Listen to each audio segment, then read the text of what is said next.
mission as it returns to Earth. Dragon Freedom departed the International Space Station at 1:05 a.m. Eastern.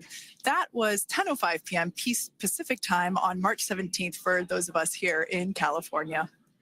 On board Crew 9 are NASA astronauts Nick Hague, Sunny Williams, Butch Wilmore, and Roscosmos cosmonaut Alexander Gorbanov. And they are now on their way to the targeted splashdown site off the coast of Tallahassee, Florida. My name is Kate Tice, Senior Quality Systems Engineering Manager here at SpaceX. And joining me today from NASA Communications is Sandra Jones. Thanks, Kate. It's always such a pleasure to be here. Upon departing the International Space Station, Dragon underwent a sequence of departure burns. The crew then had a rest period and has since kicked off preparations for re-entry, including getting into their spacesuits and successfully performing a leak check. The next phase of the mission is when things will really start to amp up. Dragon has a series of steps to complete before returning Crew 9 home. That's right. First, Dragon will maneuver to the correct attitude and jettison its trunk, which is the cylindrical, unpressurized lower part of the spacecraft. The trunk is currently connected to the aft or bottom section of Dragon, where the heat shield is located. But in order to expose that heat shield and get the vehicle ready for atmospheric reentry, we're going to jettison that trunk. From there, the spacecraft will use its forward thrusters to perform a deorbit burn, which will put Dragon on a trajectory to return to Earth. This burn will last about 7.5 minutes once it starts. The deorbit burn uses Draco thrusters on Dragon, primarily the 4 located on the forward bulkhead, and is executed at the apogee, or the highest point of Earth's current orbit around the Earth. This deorbit burn will alter Dragon's path to ultimately line it up to re-enter Earth's atmosphere and splash down off the coast of Florida. Splashdown today is planned for 2:57 p.m. Pacific or 5:57 p.m. Eastern. The Crew 9 mission began a little differently than usual, since Butch Wilmore and Sunny Williams were already aboard the space station when Nick Hague and Alexander Gorbanov arrived in the Crew 9 spacecraft in September. Having arrived as the crew flight test crew for Starliner, Wilmore and Williams were fully incorporated into the space station's Expedition 72 team and began research and other work aboard the station along with the other crew members. Additionally, Williams commanded the orbiting laboratory for much of the expedition. And after a successful liftoff and separation from Falcon 9, Nick and Alexander made a short flight on board Dragon to the International Space Station in September. Both veterans of long-duration station missions, both Williams and Wilmore conducted spacewalks during their 9 months in space. Having had the capacity to leave the station at any point, had there been some type of emergency, the crew members began packing for their voyage home about a week ago and worked through tasks and shared lessons learned with the newly arrived Crew 10 team, who arrived just a few days ago. For return operations such as this, NASA and SpaceX closely coordinate with the United States Coast Guard to establish a safety zone to ensure public safety and for the safety of those involved in the recovery operations, as well as the crew on board the returning spacecraft. Multiple notices are issued to mariners in advance of and during recovery operations, and Coast Guard patrol boats are deployed to discourage boaters from entering the splashdown zones. Now, we do want to stress to the public the need to respect this safety zone. Recovering a spacecraft from the water is a hazardous task, and any other boats interfering increases risk to the astronauts in Dragon, the teams working to recover them from the water, and the safety of those that come too close. So for the safety of the crew and your safety, we recommend you sit back and watch as we'll be bringing you the best possible views of our astronauts' homecoming. And they will be the best views that you can get. So let's take a minute to meet our returning crew. U.S. Space Force Colonel Nick Hague is your Crew 9 commander. He was selected by NASA as an astronaut in 2013. This was his second spaceflight to the International Space Station and third launch overall. He spent 171 days in space with Crew 9 and has a career total of 374 days in space. During his mission, he completed a spacewalk with astronaut Sunny Williams. That was his fourth spacewalk, earning him a career total of 25 hours, 56 minutes of spacewalking time. Before Crew 9, Hague previously served as a crew member of Expedition 59 and 60 back in 2019. He flew with Alexei Ovchinin and NASA's Christina Koch. So this is his second time sharing the space station with Ovchinin. The Kansas native is a test pilot of a distinguished graduate of the United States Air Force Academy. Nick spent 5 He voluntarily transferred from the United States Air Force to U.S. Space Force in 2021 and is an active colonel. His wife, Katie, is a retired U.S. Air Force colonel, and they have 2 sons. NASA astronaut Sunny Williams is a mission specialist for Crew 9. This was her 3rd visit to the space station. She originally launched aboard Boeing Starliner spacecraft and arrived at the space station on June 6th. And it looks like we are beginning to get some views inside the spacecraft, overlooking the shoulders of the crew on board Dragon. We'll continue to bring you those views throughout the day and views throughout Splashdown this afternoon rather. But to jump back into a little bit more about Sunny, she became an Expedition 71-72 crew member, and she logged 286 days in space on this mission. But she actually has a total of 608 days in space, the second most time in space by a U.S. astronaut. Former NASA astronaut Peggy Whitson ranks first for the U.S. with 675 days in space. She conducted 2 spacewalks and has completed 9 over the course of her career for a total of 62 hours and 6 minutes of spacewalking time. She ranks 4th on the list of cumulative time spacewalking by a female astronaut. And she has flown on 4 different spacecraft types, including the Space Shuttle, Soyuz, Starliner, and now Dragon. Previously, she served on Expedition 14 and 15 in 2006 and 2007, and again with Expedition 32 and 33 in 2012. She's a retired U.S. Navy captain and is a proud graduate of the U.S. Naval Academy. NASA astronaut Butch Wilmore is also serving as a mission specialist today. This is his 3rd spaceflight and, just like Sunny, logged 286 days in space. He conducted 1 spacewalk and completed 5 over the course of his career, earning him a total spacewalking time of 21 hours, 2 minutes. He's flown on 4 different spacecraft types throughout his career: the Space Shuttle, Soyuz, Starliner, and now Dragon. Previously, the Mount Juliet, Tennessee native served on STS-129 in 2009 and Expedition 41 and 42 from 2014 to 2015.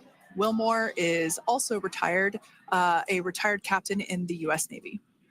And Alexander Gorbanov is a 3rd mission specialist serving on today's mission. Crew 9 was his very first space flight to the space station, earning him a total of 171 days in space over the course of his career. Gorbanov, along with Nick Hague, saw the arrival of 4 visiting vehicles and saw the departure of 4 as well. The duo orbited the Earth more than 2,700 times during their mission. Before his cosmonaut selection in 2018, Gorbanov worked as an engineer for a rocket space corporation and helped support cargo spacecraft launches from the Baikonur Cosmodrome in Kazakhstan. To prepare for upcoming events, Dragon is currently doing a couple of things autonomously. First, it's isolating the thermal control system fluid loops from the radiator. This system is what will help keep the internal temperature of Dragon very comfortable for Nick, Sunny, Butch, and Alexander during the reentry phase. Dragon is also initiating separation of the claw mechanism, which will terminate data, power, and fluid connections between the spacecraft and the trunk in preparation for that trunk separation that I mentioned earlier. Now, as we saw before, we are hoping to get more views inside of the Dragon capsule. We will bring those, of course. We want to see more of our 4 crew members. But now a bit more of the Dragon Freedom capsule. It has flown on several missions for NASA. It first launched April 27th, 2022. To the International Space Station on NASA's SpaceX Crew 4 mission. It was subsequently used for 2 private spaceflight missions to the space station for Axiom Space, Axiom Mission 2 in May 2023, and Axiom Mission 3 in January of 2024. And of course, Crew 9 launched last year, is September 28th. So yeah, a little bit about the Dragon Freedom capsule. Here, a view that we have once again between the shoulders of Commander Nick Hague, who is on the left-hand side of your screen there, and Mission Specialist Alexander Gorbanov there on the right. That's right, Kate. And the next major milestone that we're looking ahead towards this afternoon is claw separation. We're targeting that claw separation at 2:05 p.m. Pacific time this afternoon, so less than 10 minutes from now. Continuing to get some views inside Dragon Freedom. To the far left there is NASA astronaut Butch Wilmore. And as you can see, the crew is suited up in their spacesuits. They are suited up in what we call dynamic phases of flight. So when they launch, when they dock, when they undock, when they return back for splashdown. We might hear some call outs on just prior to deorbit burn. And you'll hear us pause when some of those communications happen. That's because we want to make sure that we are relaying the best information to you all and so that you hear it as well.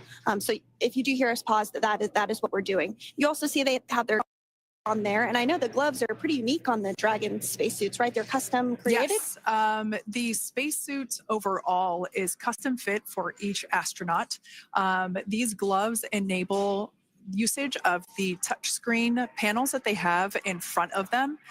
We can't see it from this view, but that view we saw earlier between Alexander Gorbanov and Nick Hague, that is a touchscreen. It allows the crew to monitor everything that Dragon is doing along with those tablets that they have there on their legs. So yeah, the spacesuit itself is intended to act as a mini spaceship, if you will, as once the visors are closed, it is able to maintain a pressure in the unlikely event of a depressurization event for Dragon. So there we can see those screens I was talking about. So there in the center, we've got the location tracker, as well as on the left-hand side, it's mapping out the operations that Dragon is executing. The crew has to remain well informed of all these things that Dragon is doing autonomously. That basically means that Dragon is flying itself. The crew has the ability to gain control of the capsule if necessary, but the capsule is essentially going to bring itself home. But of course, in order to be familiar with Freedom, SpaceX, deorbit sequence start in 5 minutes.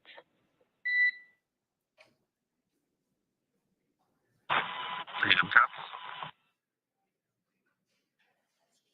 And so we did hear that call out for the deorbit sequence start to begin here in 5 minutes. That call from the ground came from the core, or crew operations resource engineer here in Hawthorne, mission control just behind us. And that went up to Commander Nick Hague. He's going to be doing the majority of the communications during the flight downhill today through Splashdown, and they'll be communicating with the core all along the way. Now, we did mention that they are flying on Crew Dragon Freedom. The naming of spacecraft has gone all the way back to the very beginning of this human spaceflight program.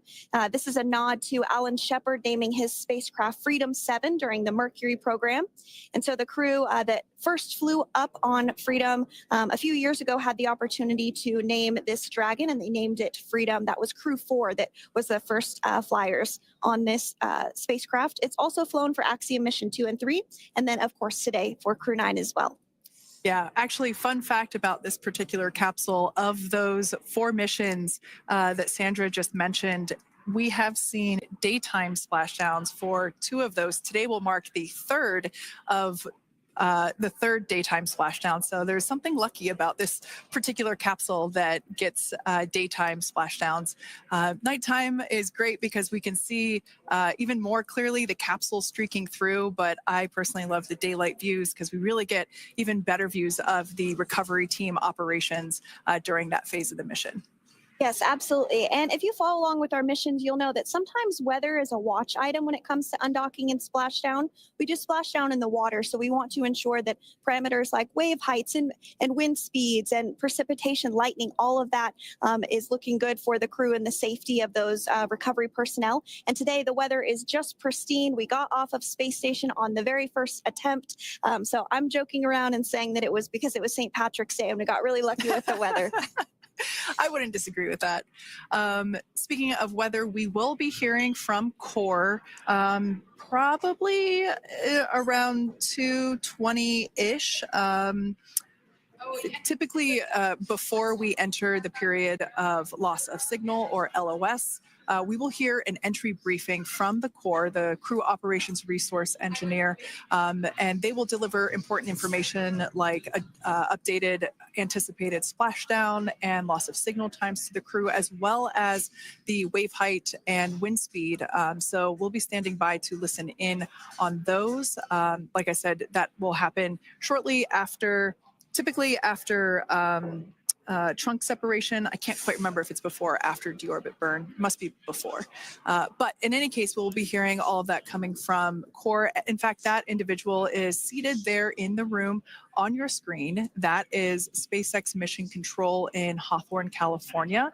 That room is located just over our shoulders. And that is where Dragon operators are standing by on console, monitoring the progress of Dragon as it continues its way home. It's been at the point of splashdown, it'll be about 17 hours since Dragon undocked from the International Space Station. The team there in mission control, there are multiple to ensure that everybody gets the required rest and sleep periods, just like the astronauts on board. That Crew Operations and Resource Engineer is seated there in the room, and that, like Sandra said, is the primary voice that we'll be hearing communicate from the SpaceX team to the crew on board. That's right. And so it looks like we're about 3 minutes or so from the claw separation portion of today's flight. The claw is a portion on the spacecraft that holds the trunk to Dragon. Following claw separation, we're going to jettison or remove that trunk because it's no longer needed. The trunk has solar arrays on it that provides power to the Dragon spacecraft. But now that we're beginning the reentry process, we need to go ahead and jettison that trunk and able to expose the heat shield, which is really going to do the heavy lifting as Crew 9 re-enters the Earth's atmosphere. They come in at 17,500 miles per hour, so they really need to ensure that that heat shield absorbs that heat. And there's Deorbit sequence start.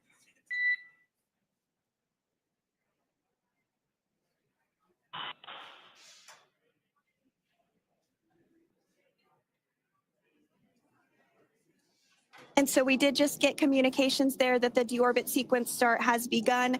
So here in just a couple minutes from now, we expect to hear information or a call back about the claw separation having begun. And again, that kicks off that trunk separation portion that I was discussing to remove that, expose the heat shield, and then eventually we'll have the deorbit burn. And we'll continue to walk you through all of these milestones as we approach them ahead of our splashdown at 2:57 p.m. Pacific time this afternoon off the coast of Tallahassee, Florida. Yeah, we're very excited to bring the Crew 9 crew home.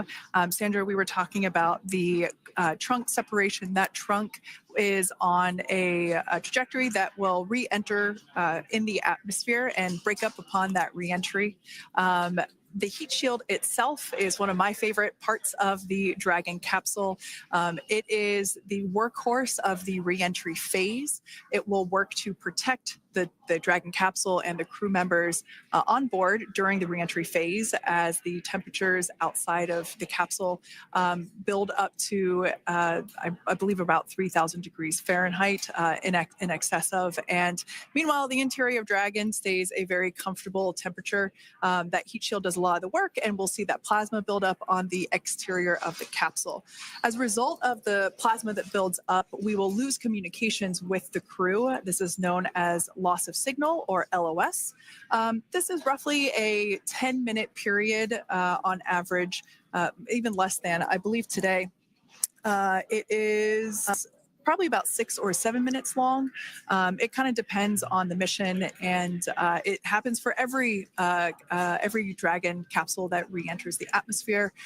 Due to that plasma buildup, we're not able to communicate or command the capsule, so we stand by while we wait to regain communication after we pass through that period of loss of signal and get what's known as AOS, or acquisition of signal.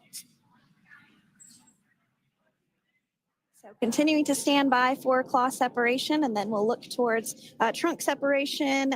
It'll be just about a minute or so after that. That happens pretty rapidly in succession. Some of our milestones will take a little bit longer throughout the day. For example, we will have a deorbit burn after that will take about 7.5 minutes and helps get Dragon set up in the right trajectory to splash down in the Gulf off the coast of Florida. So continuing to stand by for claw separation.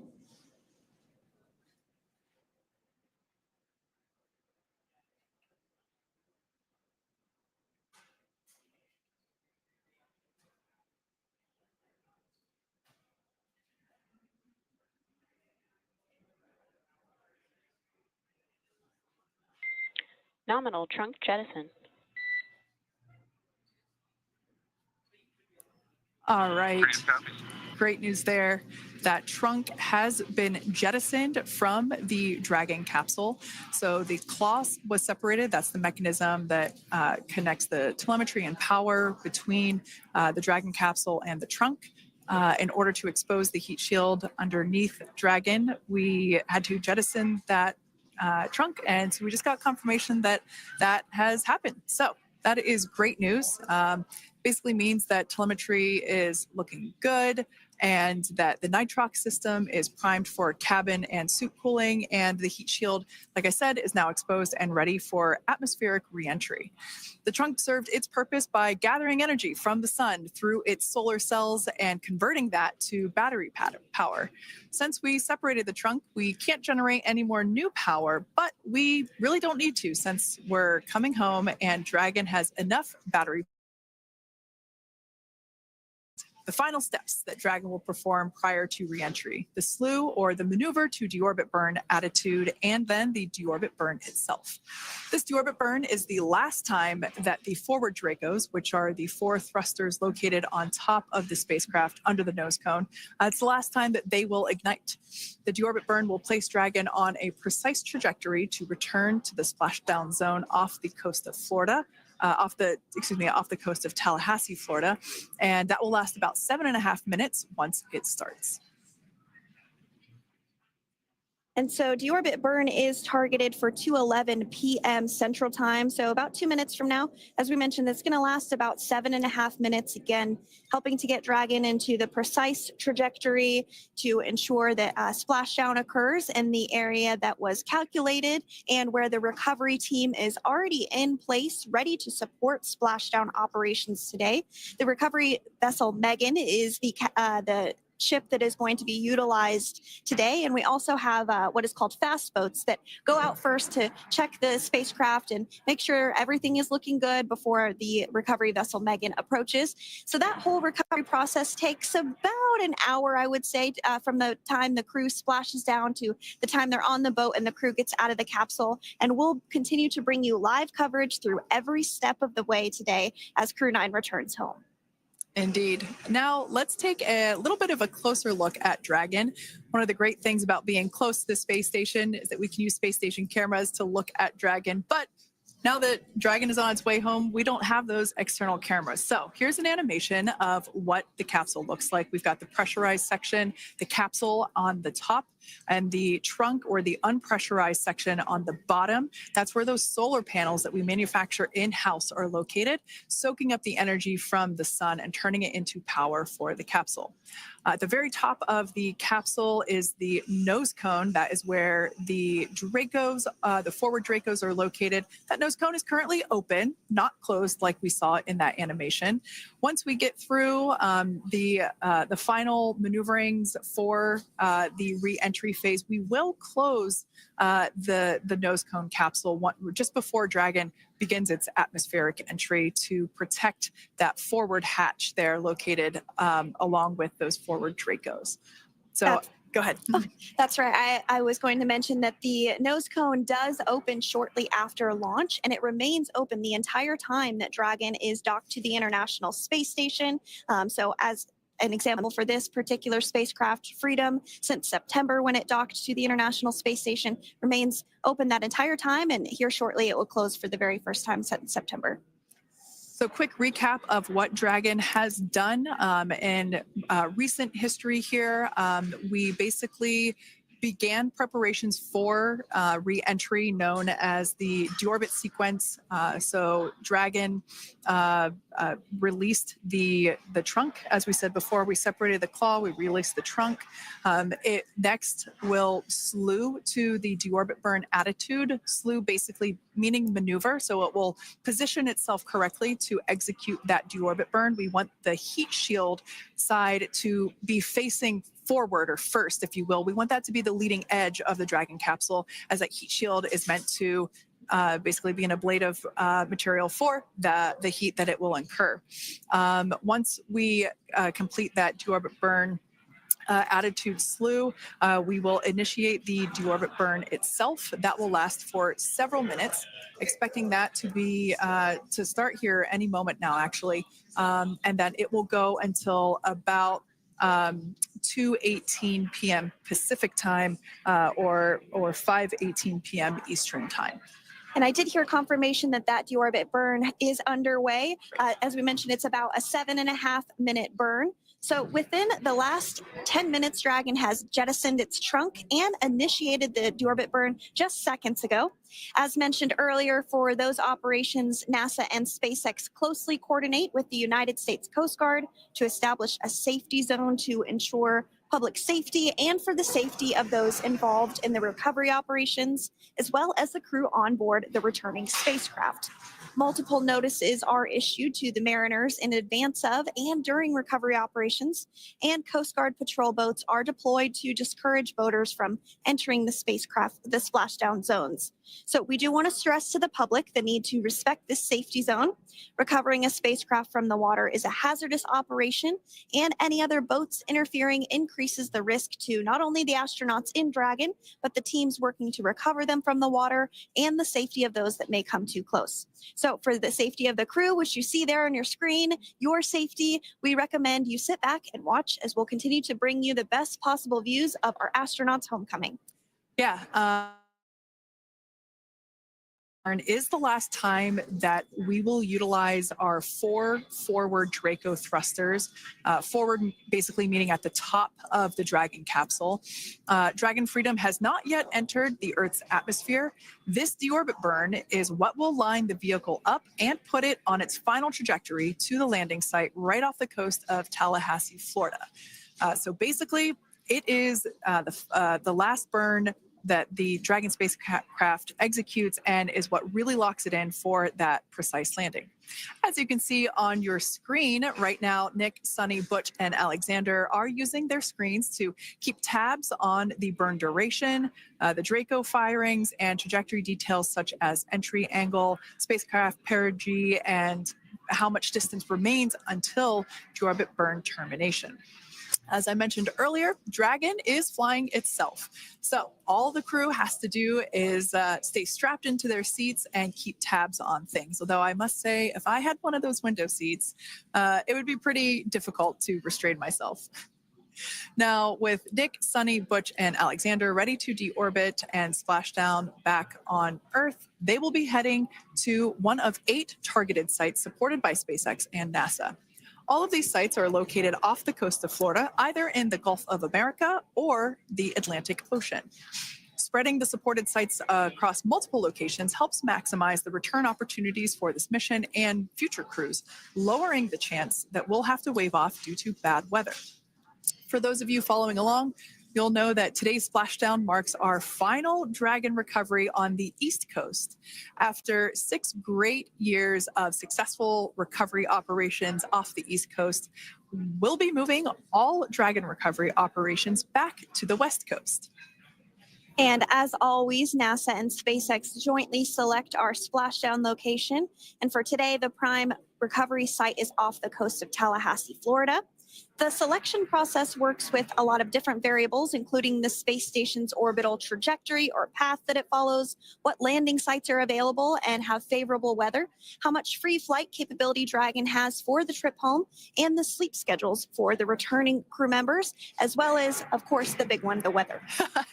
We'll start with calculating daily return options based off of the space station's current orbit and Dragon's capabilities to maneuver and line up for reentry. The time from undock to landing at the primary site can vary from less than 6 hours to more than 39. Getting home the quickest comes with some obvious benefits, but we always have to make sure the crew is properly rested for dynamic operations, preventing us from scheduling 20-plus hour days for them. Of course. Trajectory and ballistic experts provide the daily opportunities that would line up Dragon with the 7 landing zones and split them into what we call ascending and descending opportunities. Dragon uses its Draco thrusters after leaving station to execute a series of altitude lowering maneuvers and to line up with the selected primary site. It can also change to different alternative sites while in a free flight if sudden weather moves in that we may need to avoid. So as we mentioned, weather is something we're constantly looking at, making the final call to proceed about 2.5 hours before the crew undocks. So for the Crew 9 return, we looked at a number of weather items. Some of the obvious ones are no rain or a chance of lightning in the recovery zone, both for the safety of the crew inside Dragon and the recovery teams in the water. And we're also looking for wind speeds to be less than 15 feet per second or about 10 miles per hour, and relatively calm seas so that we can safely execute recovery operations, which includes landing a helicopter on the recovery ship to fly Nick, Sunny, Butch, and Alexander back to Florida. Once Dragon began flying today, we had a number of additional checkpoints to either proceed towards the primary site, head to the alternate, or select a new zone based on real-time weather data. These checks happened all the way up until we were in the final hours before the deorbit burn, which has just about a minute or so left in it. And this is the last burn in the trip home that commits Dragon to re-entering the Earth's atmosphere.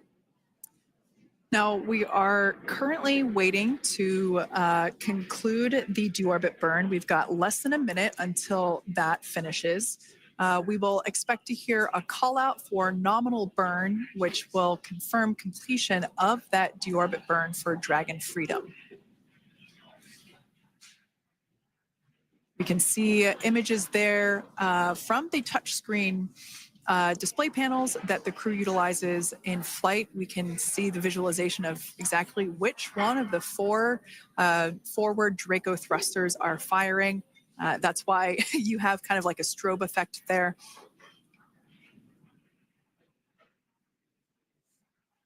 And if you're just joining us, you are looking at live views of the Dragon Crew 9, Nick Hague. To his right is Roscosmos cosmonaut Alexander Grabenkin, and also in Gorbanov, excuse me, that is Alexander Gorbanov.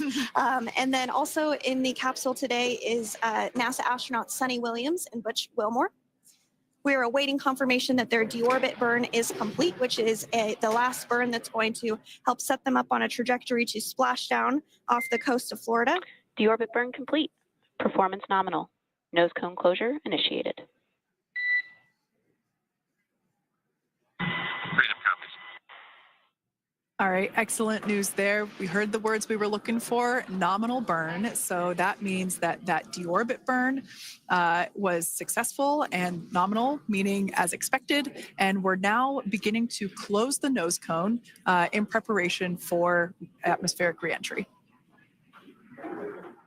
So in the background, Dragon is currently inhibiting those forward bulkhead Draco thrusters that we just used to complete the deorbit burn, ensuring it's safe to latch the nose cone shut for reentry. Also, the vehicle has initiated the nitrox suit purge, which will help keep Nick, Sunny, Butch, and Alexander cool and comfortable during reentry, which is coming up in about 20 minutes from now. At this point, the nose cone is closing and protecting the forward hatch for reentry, and the crew are using their screens to continue to monitor the locking of the nose cone, which is done by a set of hooks. And as we mentioned earlier, that nose cone has remained open since September, so this is the first time it's closing in a few months. Yeah, that's absolutely right. Now, we will be expecting, as I mentioned before, an entry brief from SpaceX Core. Again, that's the crew operations resource engineer who is seated in that room that you see there on your screen. That entry brief will provide updated times for anticipated splashdown as well as the loss of signal or period of LOS. And that briefing will also give us information such as wind speed and wave height at the expected splashdown location. But all in all, everything has been great today. All events have been executed on time as expected, and we are looking forward to a splashdown of the Crew 9 crew at about 5:57 p.m. Eastern Time or 2:57 p.m. Pacific Time. Between now and then, things are going to start moving quite quickly. In fact, if anything, this will have seemed like the slower part of the reentry phase. We're going to go through, like I said, that period of loss of signal or LOS. That period is a few minutes long where we are unable to communicate or command the capsule due to the plasma that builds up on the exterior of the capsule. That period, like I said, lasts for a couple minutes. You will start to hear SpaceX Core hail the Crew 9 crew a little bit earlier than expected because we, in the past, have actually regained communications a couple minutes earlier than initially anticipated. So we'll go through that period of loss of signal, that entry period, that specifically when the Dragon spacecraft is re-entering through the atmosphere. Approximately at about 18,000 feet when the capsule is traveling at 350 miles per hour. We will see our first views of parachutes for the day. That's one of my favorite moments of return sequences is when we get to see the drogue parachutes. We'll see the drogues come out.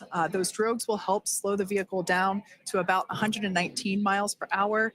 And then that is when the main parachutes will come out from the Dragon spacecraft and then ultimately end in splashdown. And we are hearing confirmation that the nose cone is closed and everything was nominal or as expected with that closure. So as we begin the second half of entry, Dragon is now beginning to inject cooled nitrox into the air being delivered to the spacesuits worn by Nick, Sunny, Butch, and Alexander. Again, this is what will allow the crew to remain comfortable while external temperatures reach 3,500 degrees Fahrenheit as they re-enter the Earth's atmosphere. So the heat shield is pointing forward, leading Dragon to the landing site. Yeah. Now, speaking of the heat shield, Dragon's primary heat shield is comprised of PICA 3.0, which stands for Phenolic Impregnated Carbon Ablator. The first-gen PICA was initially developed by NASA for studying and sampling comets within our solar system. SpaceX partnered with NASA to develop PICA X, which was the second-generation product used on all Dragon 1 cargo resupply service missions that resupplied the International Space Station on 20 missions. PICA 3.0 was developed specifically for use on Dragon 2 crew and cargo with enhanced structure that allowed the heat shield to be even more effective in the way that it utilized the ability to make that heat ablevate as it goes through the Earth's atmosphere.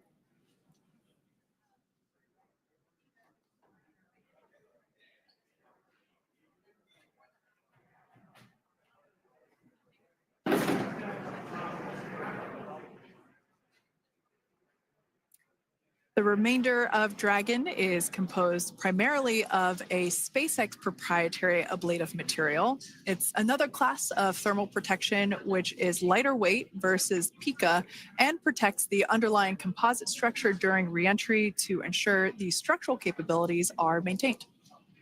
While Dragon will experience temperatures well over 3,000 degrees during peak reentry conditions, the characteristics of the thermal protection system coupled with the environmental control and life support system in the pressurized interior will ensure that Nick, Sunny, Butch, and Alexander stay cool and comfortable during all phases of reentry through splashdown. Now, if you've just recently joined us, we hope to regain views of our crew members inside Dragon Freedom, but we don't have those available at the moment due to ground station coverage. So we will bring those back to you as soon as we can. Now, after Dragon Freedom has re-entered the Earth's atmosphere, a series of parachutes will deploy to slow the crew's descent. First will be the 2 drogue parachutes, followed by the 4 main parachutes, and those will guide Dragon to its first contact with Earth since it launched back in September. Dragon will automatically deploy these parachutes when different pressure and positioning sensors on the spacecraft detect that they're at the right speed and altitude. Vehicle velocity at drogue deploy is approximately 350 miles per hour, and they deploy at about 18,000 feet. Now, when the vehicle velocity at main deploy is approximately 119 miles per hour, and they deploy at about 6,500 feet. When Dragon splashes down in the water, the vehicle velocity will be about 16 miles per hour, so you can really see how those parachutes help to slow down the crew inside the capsule. The highest G load the crew is expected to experience today is about 3 to 5 Gs. Yeah, when you think about really fun roller coasters, they're about in that range. So I'm sure that our crew on board will be well equipped to experience those Gs. It's nothing for them. They go through much more intense training. And so we are continuing to make our way through a number of milestones today. We did have trunk separation. Freedom, SpaceX. Nose cone is secure for entry. Freedom caps.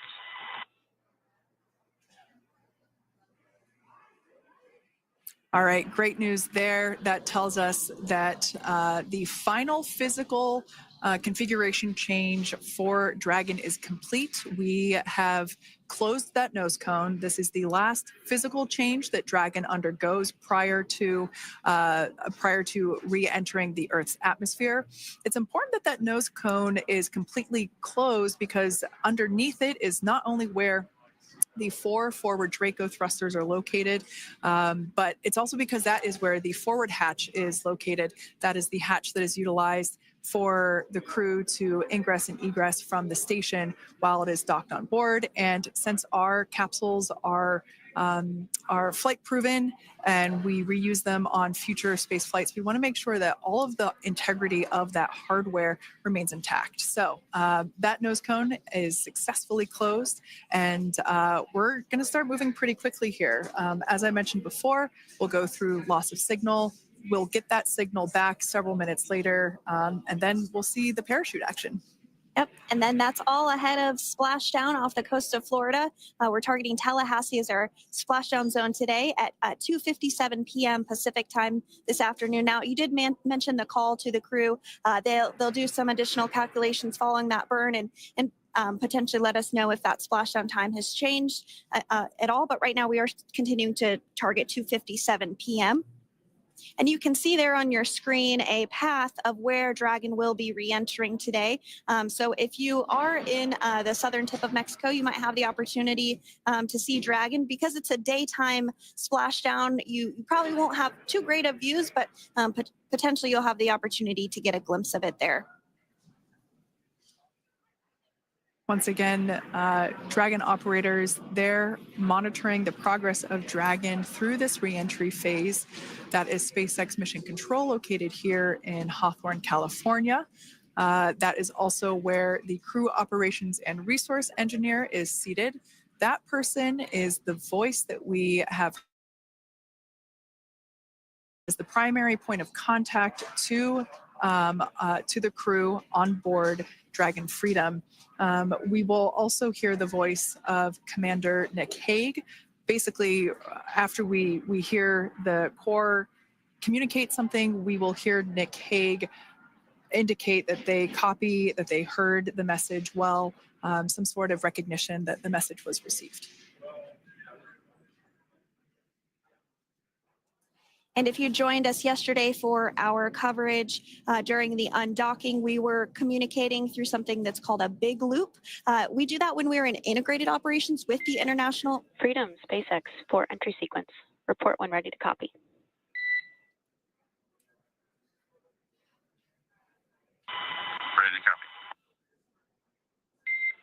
All right, I've got some updated times for you. Our COM blackout start time is 2144. Our COM blackout end time is 2151. And our splashdown time is the same per your displays, 2157.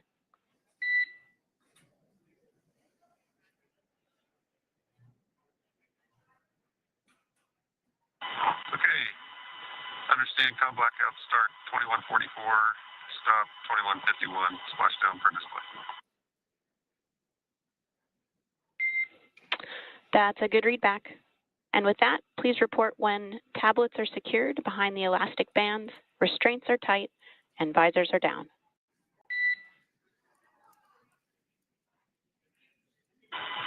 And copy, welcome.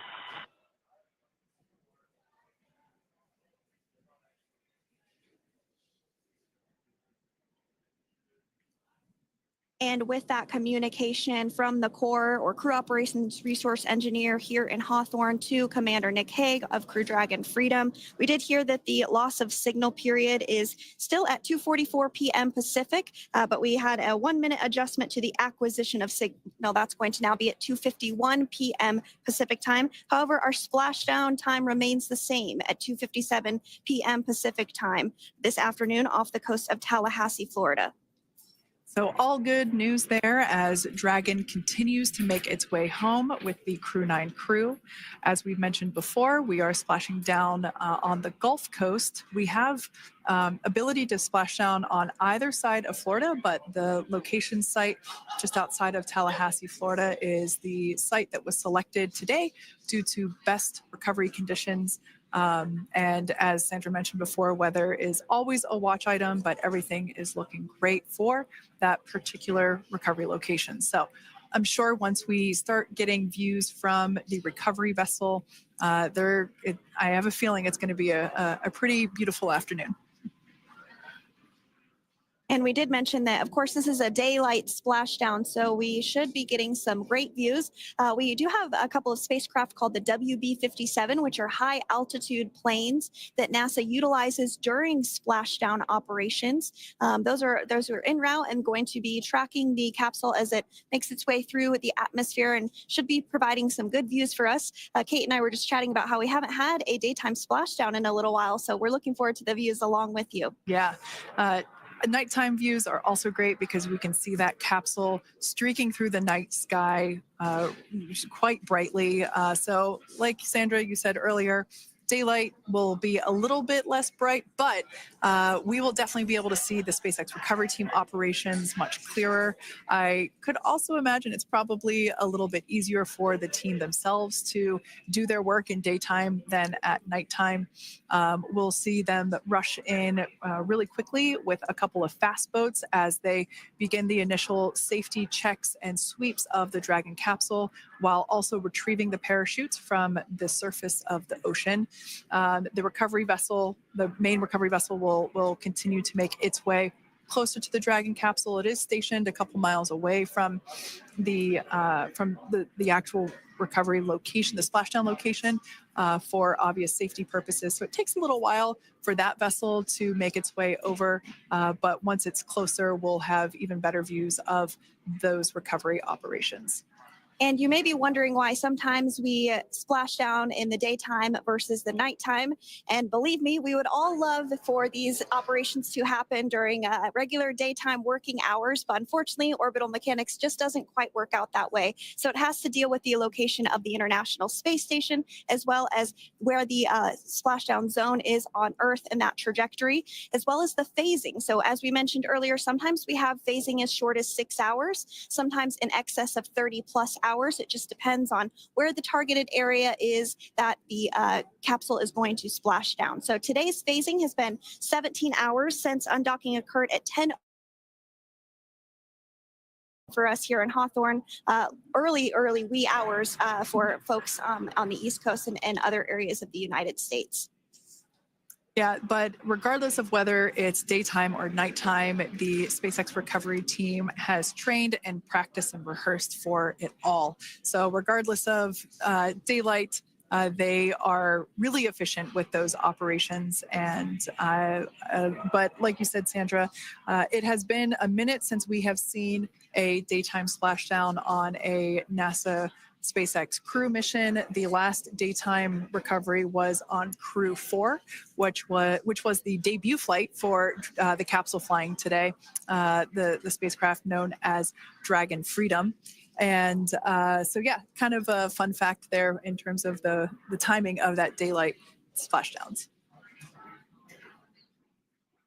Once again, standing by for more communication with the crew. The next event that we have coming up is the start of that period known as loss of signal. That is the period still expected at 2:44 p.m. Pacific time. This lasts for several minutes while the capsule is making its way through the Earth's atmosphere. The heat shield located at the bottom of the capsule, really doing all the work at that point in time in terms of using the atmosphere to slow the capsule down from its orbital speeds of 17,500 miles per hour. Our tablets are secure, restraints are tightened, visors down. We are configured for entry. Freedom, I copied. Tablets are secured, restraints are tight, and visors down.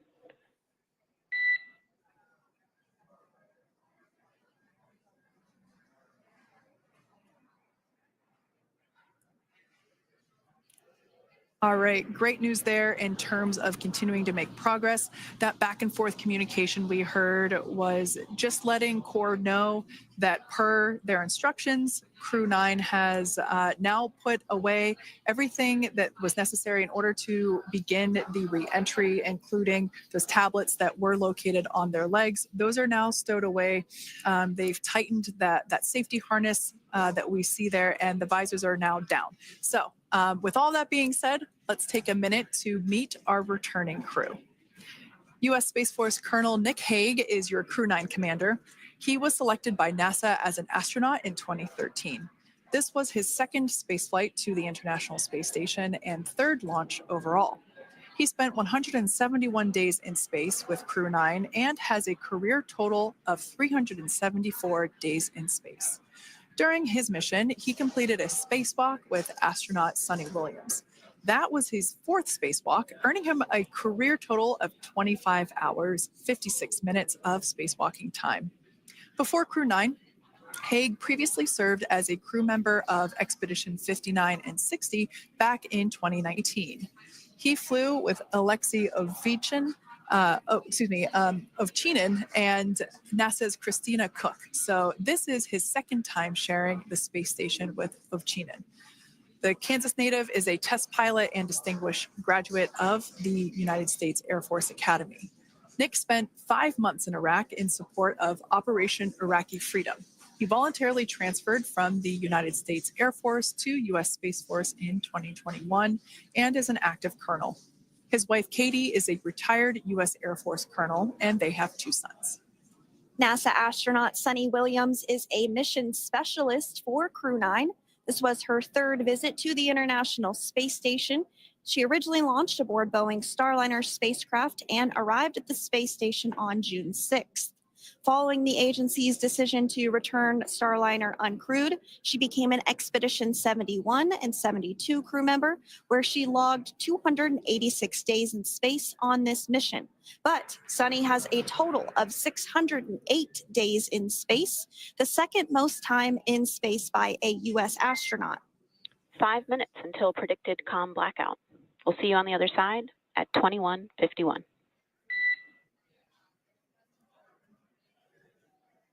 (21:51). Talk to you soon. And with that call out from the crew operations resource engineer to Commander Nick Hague, letting them know that everything is looking good ahead of the loss of signal period. We will see the crew on the other side of the loss of signal period at 2:51 p.m. Pacific time this afternoon.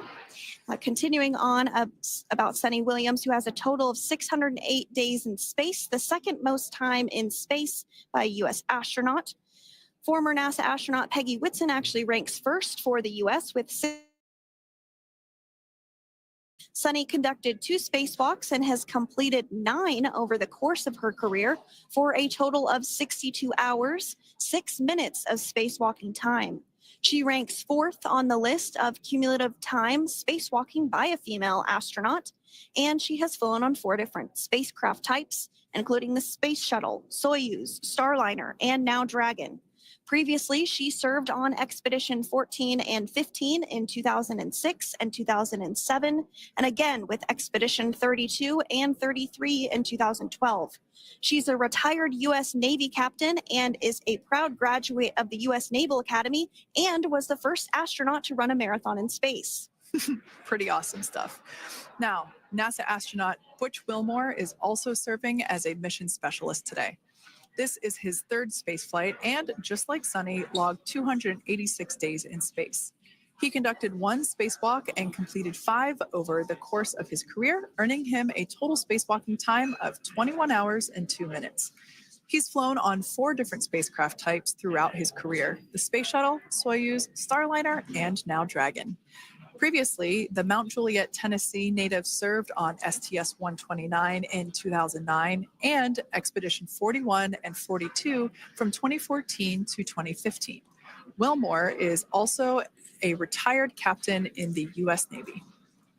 Next up is Alexander Gorbanov, who is the 3rd mission specialist serving on today's mission. Crew 9 was his first space flight to the space station, earning him a total of 171 days in space over the course of his career. Gorbanov, along with Nick Hague, saw the arrival of 4 visiting vehicles and saw the departure of 4 as well. The duo orbited the Earth more than 2,700 times since September.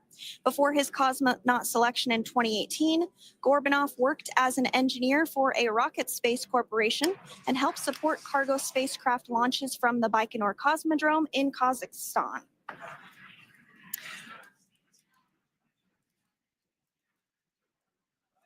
So if you are just joining us, we are continuing to bring you live coverage of Crew 9's return to Earth following their mission aboard the International Space Station, where they completed science and research investigations.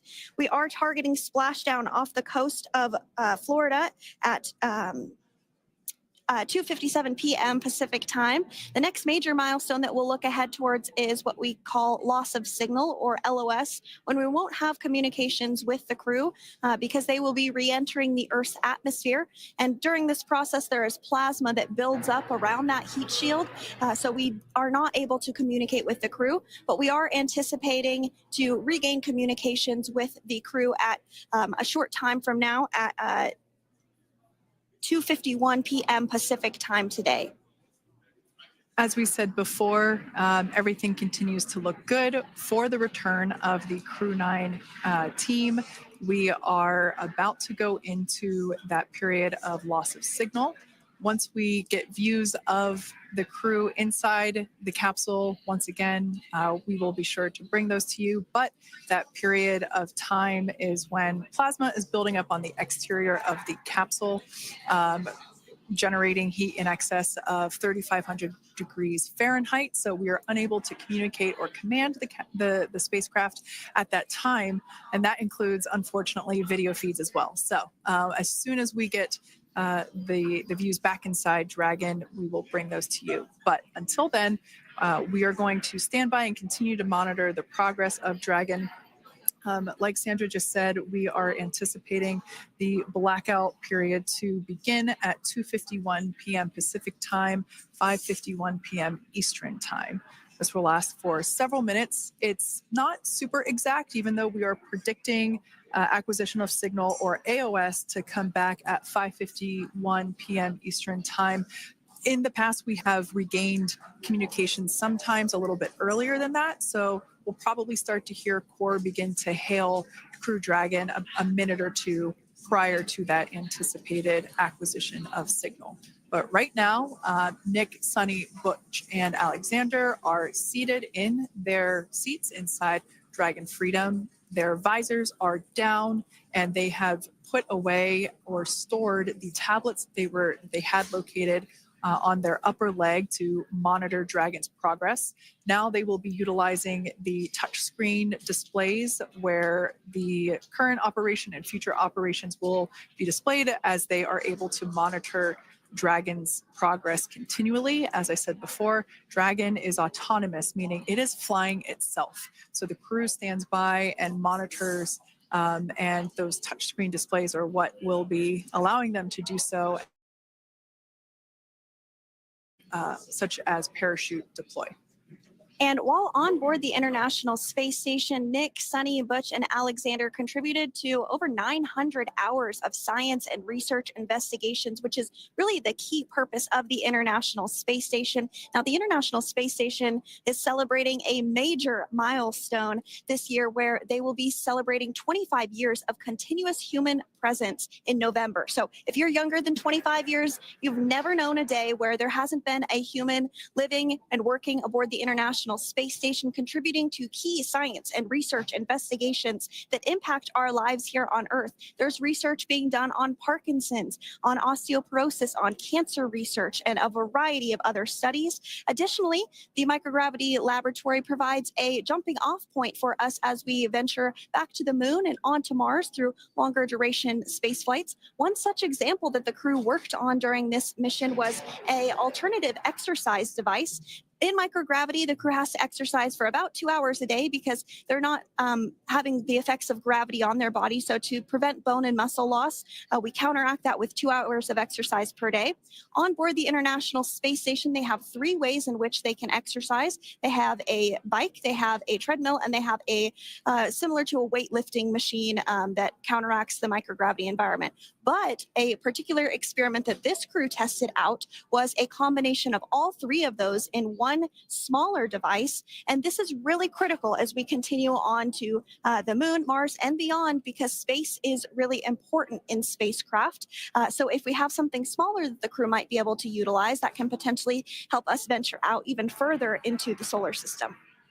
So science is really the name of the game when it comes to the International Space Station. Some of the other science highlights that took place during this increment that are particularly interesting to me was we had the first wooden satellite that was deployed. This is a study to see if other materials might be more resourceful or renewable in space. So I'm really excited to see the results of that one as well.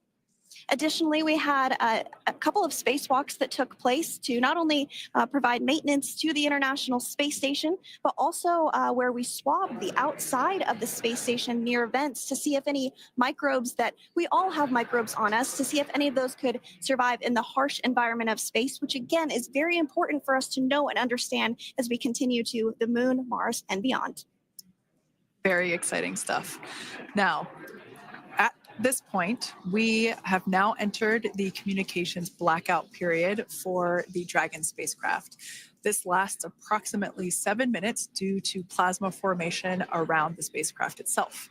During this time, no vehicle telemetry is received by mission control or the recovery team, and no external commanding of the vehicle or voice communication is possible. But as a reminder, Dragon is designed to fly itself. During reentry, the vehicle will be slowing down from orbital velocity, which is approximately 17,500 miles per hour.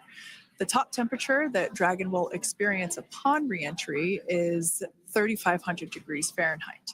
This blackout period, as I said before, we expect it to last about 7 minutes today, concluding at 5:51 p.m. Eastern Time or 2:51 p.m. Pacific Time.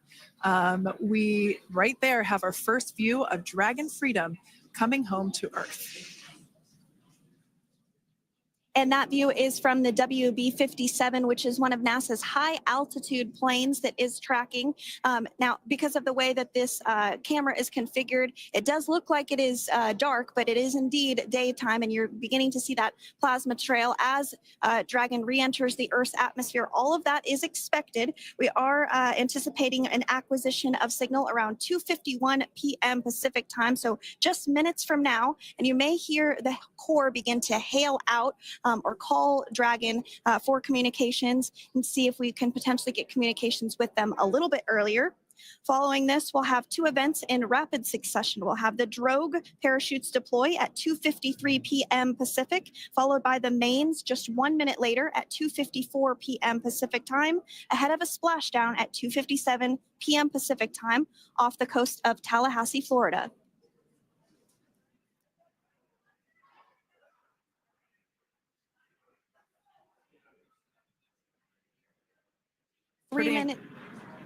Pretty incredible views of the Dragon spacecraft making its way home back to planet Earth with the Crew 9 astronauts on board. Once again, this view is coming from the WB-57 plane.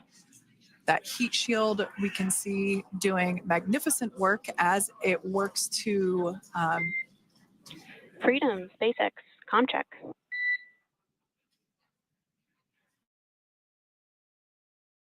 start hearing the SpaceX crew operations resource engineer. SpaceX Freedom is with you. 4.16.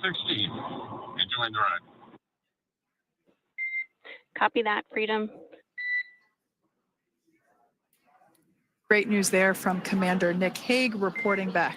We see a healthy flight computer. Expect automated chute deployment. Freedom copies. Like we said before, things moving very quickly as Dragon Freedom makes its way home. Next event coming up will be deployment of the drogue parachutes. This occurs around 18,000 feet. GPS has converged. Expect nominal altitude for drogue chute deployment.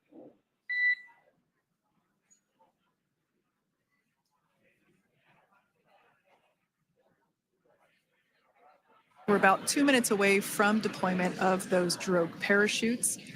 Now the heat shield is continuing to work to slow the vehicle down. That entry period, the Dragon spacecraft went from orbital velocity about 17,500 miles per hour down to about 350 miles per hour. So it really gives you a sense of why that plasma builds up on the exterior of the capsule, thanks to the heat shield and the work that it does.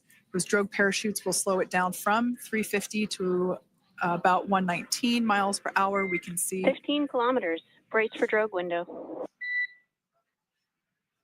We can see seat rotation happening inside the capsule. Great to get those first views of our crew members. Once again, the capsules are going about 350 miles per hour when the drogues are deployed. Those drogue parachutes that we manufacture here in-house are going to slow the spacecraft down to 119 miles per hour. And that is when we will see the main parachutes deploy, and that occurs about 6,000 feet above the ocean's surface. And we are expecting drogue deployment at 2:53 p.m. Pacific, so we should see it any second now. And there you are getting a great view of Crew 9 inside Dragon Freedom as it returns back to Earth. We are awaiting the drogue deploys. This view coming from the WB-57 high altitude plane. And there you see it on your screen, drogue deployment. Drogue descent rate nominal. You can hear the crowd here. Visual on 2 healthy drogues. The crowd here very excited as Dragon Freedom continues to make its way back to planet Earth.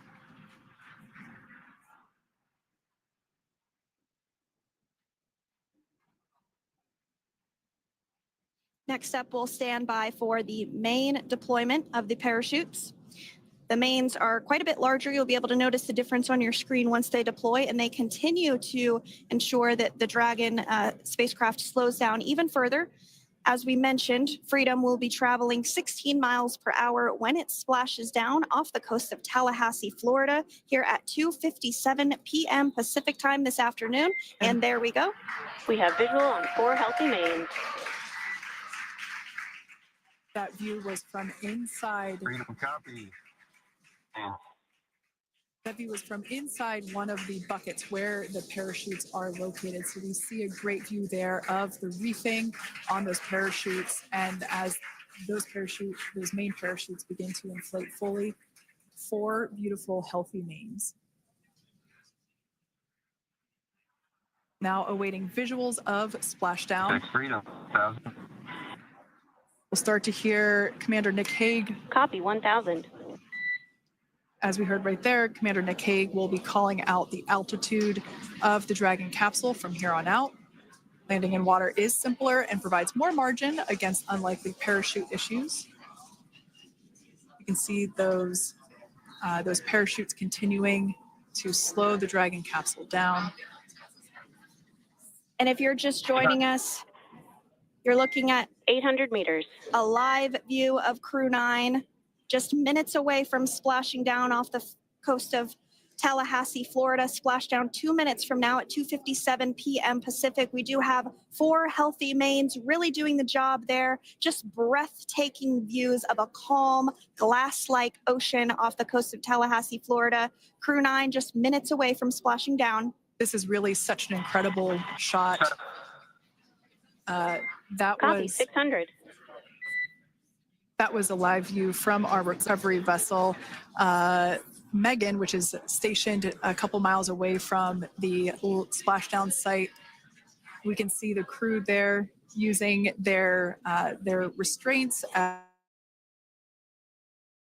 They were just in space moments ago, so their arms were able to float freely.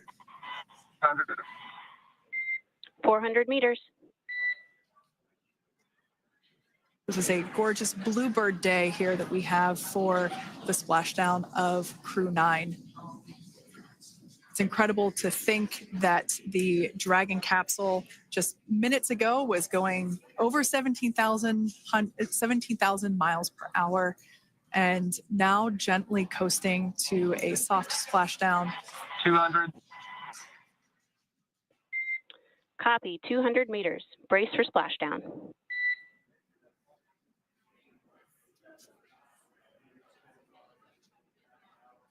As you can see there on your screen, continuing to monitor progress of the Dragon spacecraft. And we're going to stand by for splashdown located in the Gulf of America off the coast of Tallahassee, Florida.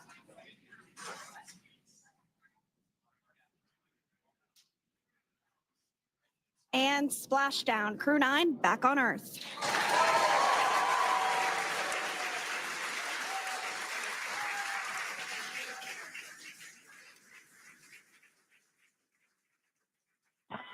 And SpaceX Freedom, splashdown. Good main release. Copy, splashdown. We see main chutes cut. Nick, Alex, Butch, Sunny, on behalf of SpaceX, welcome home.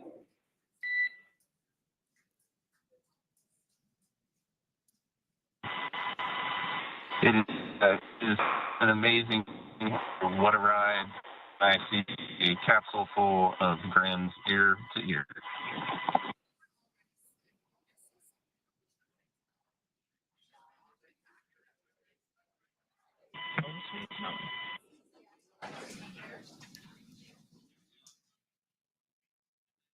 And as you can see on your screen, we have visual confirmation of splashdown. Dragon Freedom has returned home, and NASA astronauts. System safety verifications are in progress. We'll report back when recovery personnel are en route.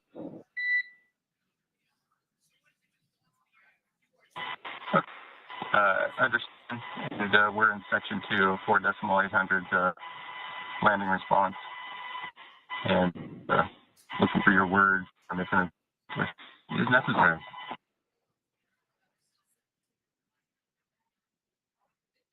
In the distance, we can see the recovery vessel making its way. Copy, you're in section 2 for the environmental assessment in 4.800. That is not necessary today. Understand. Raise and advise. So we will continue to have communications between the Corps and Nick Hague, the commander of Crew Dragon Freedom, which just splashed down 2 minutes ago off the coast of Tallahassee, Florida. Dragon Freedom has returned home with NASA astronauts Nick Hague, Sunny Williams, Butch Wilmore, and Roscosmos cosmonaut Alexander Gorbanov. They're back on Earth after approximately 17 hours of a return journey from space. The SpaceX recovery ship and team have been waiting for Dragon's splashdown, and they will now make their way to the splashdown location. The teams have been ready and waiting about 3 nautical miles away, so it's going to take them about 30 minutes or so to make their way And to SpaceX Freedom, pretty sure we're in stable 1. Copy, stable 1. We see the same. It's going to take about 30 minutes for the recovery team to make their way over to Nick, Sunny, Butch, and Alexander, who are still seated and secured inside that Dragon spacecraft there on your screen. Incredible views there of that thermal protection system, or TPS. That Dragon capsule was pristine, white color before it departed the station, and we can see how the reentry phase, the thermal protection system did its job. Now, if you're wondering what that hole, that like bucket area is, that is underneath the side hatch. That is where the main parachutes were stored. So when we saw the Dragon capsule docked at station, it looked very different. The panel that protects and covers the main parachutes, that was still intact, as well as the panels that enclose where the drogue parachutes are located. We can see those fast Freedom, boats. SpaceX is go for recovery personnel to approach. Expect personnel alongside in the next few minutes. Freedom copies. We can see those fast boats. We weren't kidding when we said they were fast. While it does take about 30 minutes for the main recovery vessel to make its way over to the capsule, these fast boats will be doing a couple of things simultaneously. A couple of them are going to be working background there of this drone shot. Those parachutes will be retrieved from the ocean surface. We want to make sure we are able to pull those out. The recovery vessel there closest to the spacecraft is going to be performing some safety checks. We can see there they're using an instrument that is basically working to detect if there are any hypergolic vapors or fumes that are still residing in and or around the Draco thruster nozzles or outlets. The hypergolic fuel, which is necessary for on-orbit burns to maneuver the spacecraft.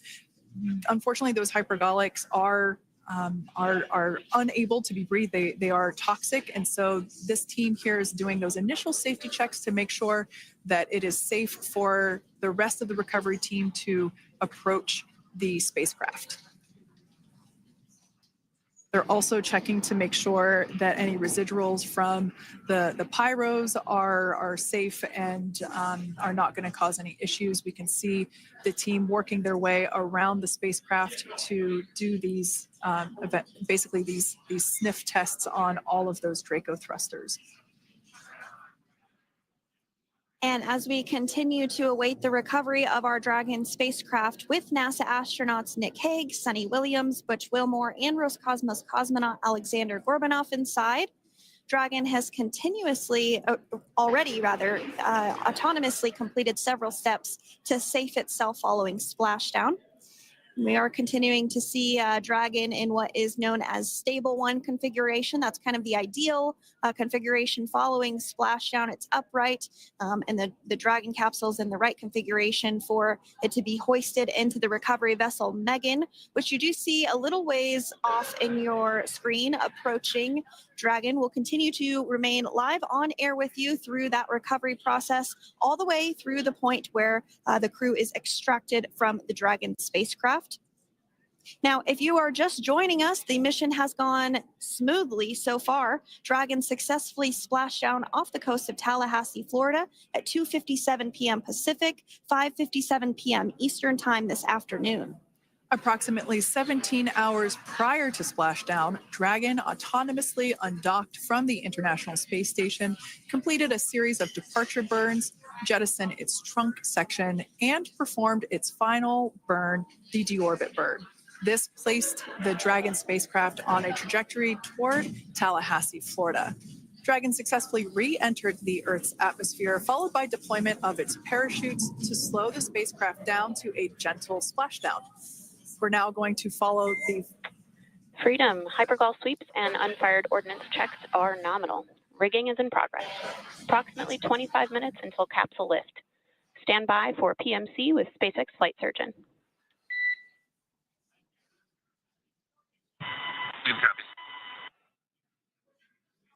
And so what we did just hear there was communications that those hypergol checks were complete. They didn't find any of that upon those checks, so we'll continue to move through the timeline.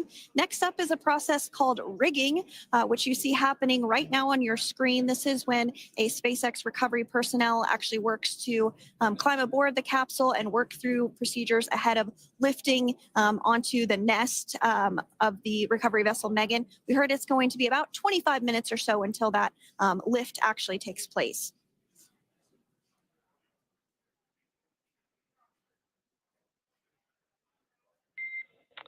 Okay, Freedom, the next call will be from the SpaceX flight surgeon on Dragon to Ground Private. Understand. Thank you. Callouts there indicating that the crew will have the opportunity to do a quick check-in with the SpaceX flight surgeon. This is standard procedure for every Dragon spacecraft when it returns to Earth.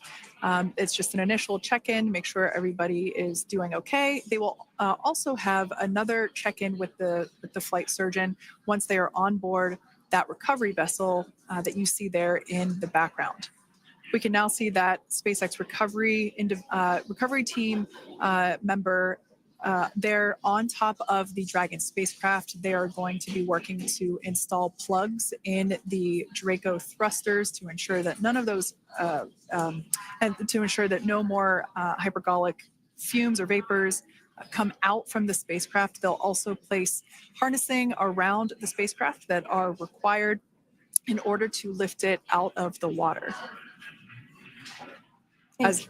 Go ahead, Sandra. Continuing to get some views of the recovery personnel, both the main that we've discussed previously. It looks like just a beautiful day there out off the coast of Tallahassee, Florida. Weather was pristine. We were able to get undocked from the International Space Station as expected at 10:05 p.m. Pacific time yesterday evening, and Crew Dragon has since completed steps ahead of its splashdown at 2:57 p.m. Pacific, and we're now stepping through procedures to get Dragon hoisted up onto the Megan recovery vessel and get the crew extracted out of the spacecraft. And you did see some of the parachutes that were near the spacecraft. Upon detection of landing, Dragon automatically releases those main parachutes to prevent wind from pulling the spacecraft. Dragon then automatically safes any pyrotechnics that may still be present on the vehicle and may automatically perform additional minor system reconfigurations. The astronauts will remain seated and in their suits at this point, but the onboard air conditioning keeps things temperature controlled inside the spacecraft so the crew remains comfortable, and the communication systems. Freedom, SpaceX, ComCheck. SpaceX, this is Freedom. We loud and clear. Copy that, Freedom. Have you loud and clear as well, and Dragon to Ground is no longer private.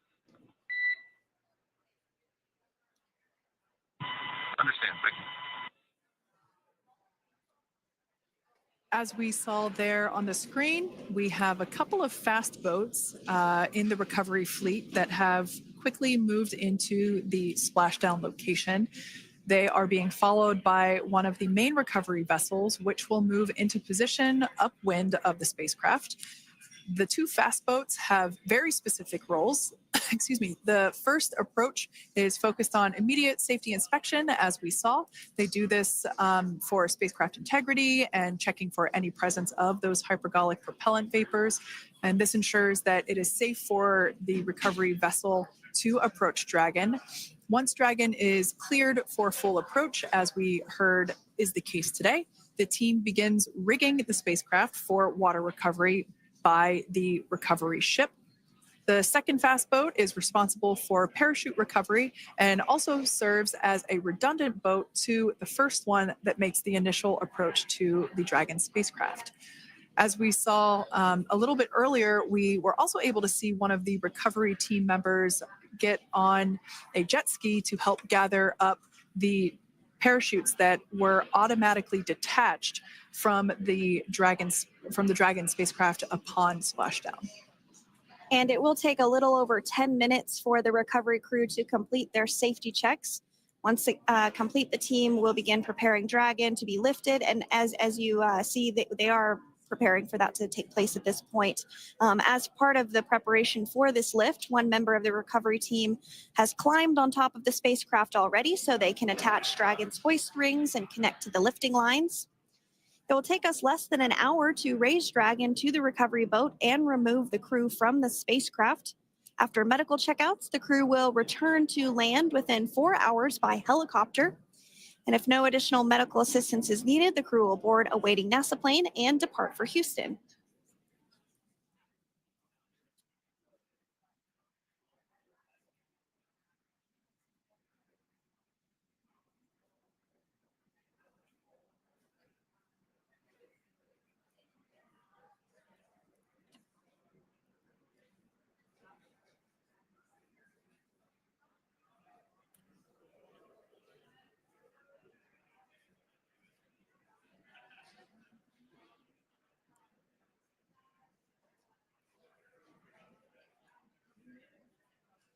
And as we continue to await Dragon to be hoisted up onto the ship, we have a very special treat. NASA Public Affairs Officer Jaden Jennings, who is actually on the recovery vessel and had a bird's eye view of the splashdown today. Jaden, how are you? How was the view from the recovery vessel? Hi, Sandra. How do you hear me? I've got you loud and clear, Jaden. It's so great to hear you. Awesome. So Splashdown, Sandra, was nothing Freedom, short of be advised. spectacular. We are transitioning the forward link. Comm will be unavailable for approximately 5 minutes. Freedom comes.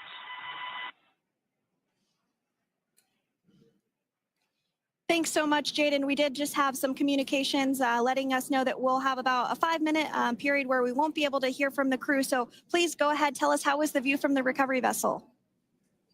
Absolutely. Yeah, I was mentioning earlier, Splashdown was nothing short of spectacular. And we were stationed about 1.5 nautical miles away from the splashdown zone and had great visuals here on the recovery smoke trail as the spacecraft was coming in. And then moments later, we spotted those drogue chutes, and this was quickly followed by 4 healthy white and orange main parachutes. We then tracked Dragon all the way down as it slowly propelled into the ocean. And I think I speak for all of us on the ship when I say a new core memory was made today, and we are looking forward to having Crew 9 on board with us a little later. Jaden, that is amazing. Now, obviously, we are watching it here on camera, and the landing conditions look pretty good, but how was it from your perspective? What is the sea state out there? Absolutely. Absolutely. So we've had optimal conditions for splashdown, and today it is sunny and 63 degrees outside right now with clear skies, light winds, and calm seas. The sea looks absolutely beautiful right now, and light blue with the sun reflecting from it. And Kay, I think the crew's going to like what they feel weather-wise on this picture-perfect day for splashdown off the coast of Tallahassee. Thanks so much, Jaden. It certainly looks like a beautiful day. Can you tell us a little bit about the journey of the recovery forces to get to this point? Sure. So one unique aspect of this recovery was the onboard training on station conducted for Butch and Sunny to ensure they were ready to return on a Dragon spacecraft.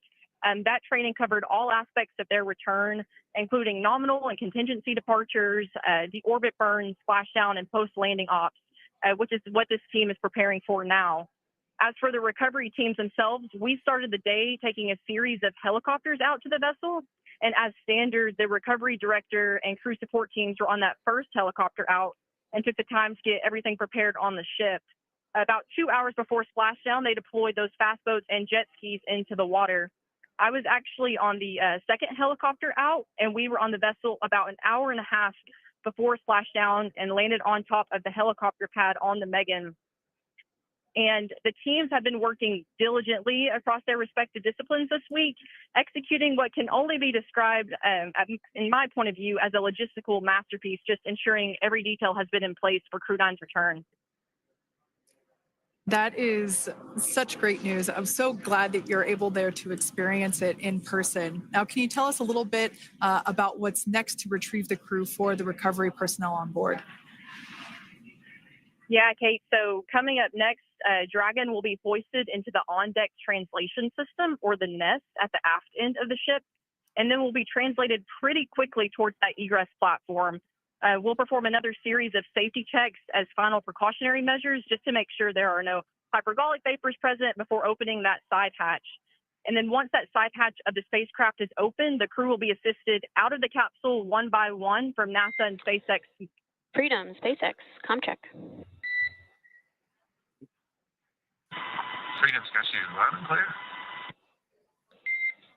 Thanks, Nick. I've got you loud and clear as well. We have completed our forward link transition.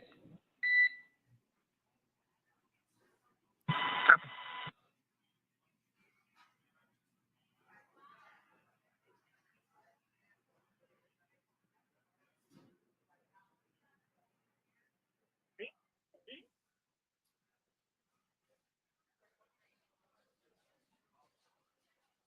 And Jaden, if you did just want to go ahead and let us know what is next to retrieve the crew, we are continuing to get some great views on our screen, but I know you have an even better view yourself.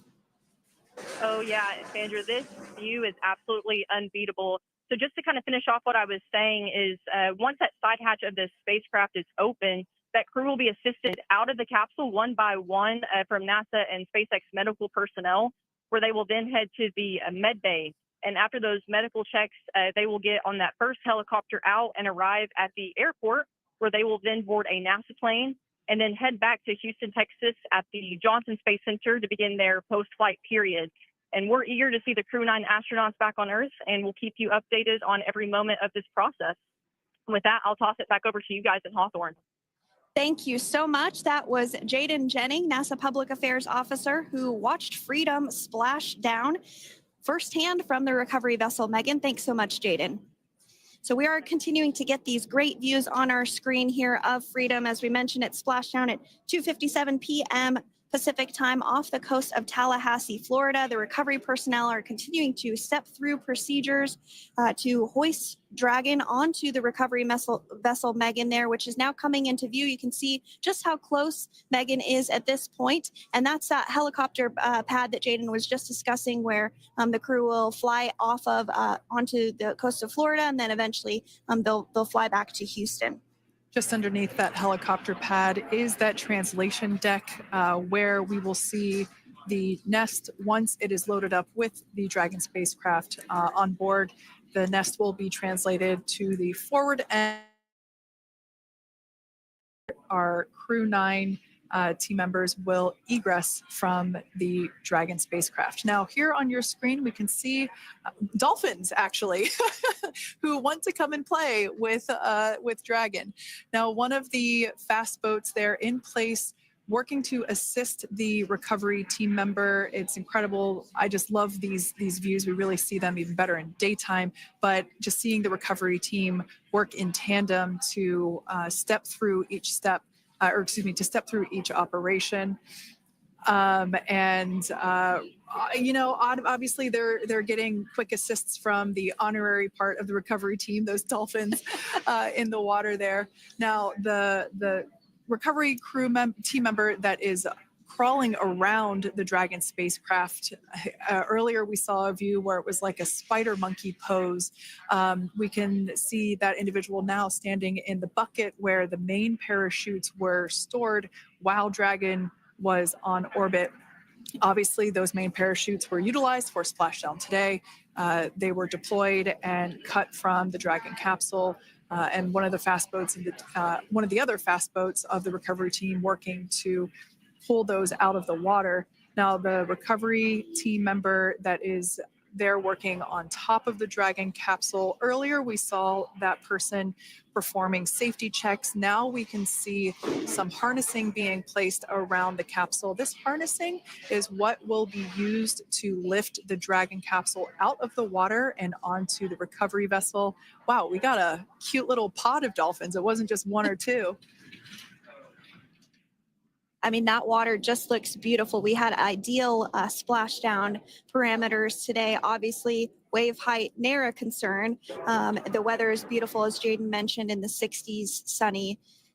Looking forward to seeing Crew 9 exit the capsule here shortly once they get hoisted onto the recovery vessel Megan. We can see that recovery vessel slowly but surely closing the distance there between, oh, Dolphin Cam back again. We can see that the Dragon capsule and the recovery vessel, that distance is closing. Again, this is just one more step as we continue to work recovery operations for Dragon Freedom. And we anticipate the lift of the Dragon capsule to occur here in just a few minutes. Now, once all of the rigging is on the capsule and it's hooked up to the recovery vessel, we will see the hydraulic arm, which is that kind of like bridge-like structure there at the aft end of the recovery vessel. We'll see that articulate backwards, and that's a good sign that we're getting even closer to pulling the capsule out of the water. It will then move forward, and the capsule will be placed inside of what you can see there is basically a basket. We call it the nest, Dragon nest, where that's where the capsule will be placed in order for it to be translated to the forward end of the vessel and for the astronauts to egress. And before that does take place, we'll have potentially views of the rigger go ahead and jump off of the spacecraft there.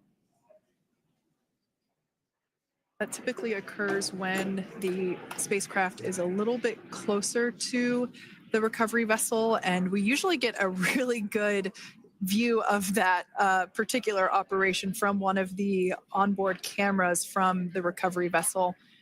That is an operation that I have a lot of respect and admiration for, that individual that does that.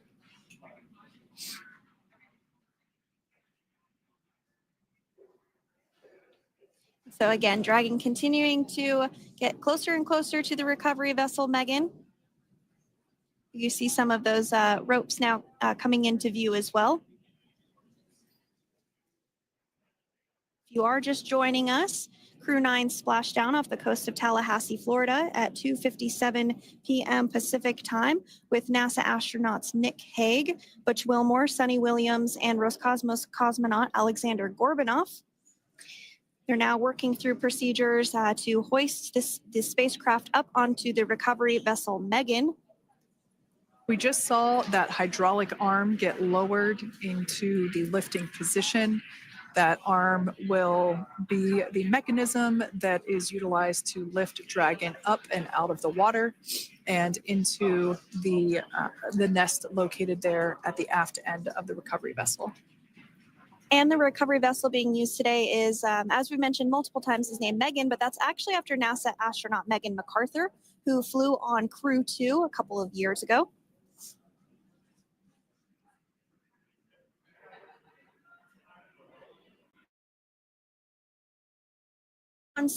Inside the boat. Yeah, you're exactly right. This view is straight down the recovery vessel. That platform that was closest to the camera, that is the egress platform. Freedom, rigging is almost complete. Approximately 5 minutes until capsule lift. Great news there from SpaceX Core. So about 5 minutes left until we see Dragon Freedom get lifted out of the water. That hydraulic arm, as I said before, is the mechanism that will lift it. It's quite swift, actually, the whole process of getting the spacecraft. Brace for capsule lift. Bracing. There it goes, Dragon Freedom being lifted out of the water and onto our recovery vessel, Megan.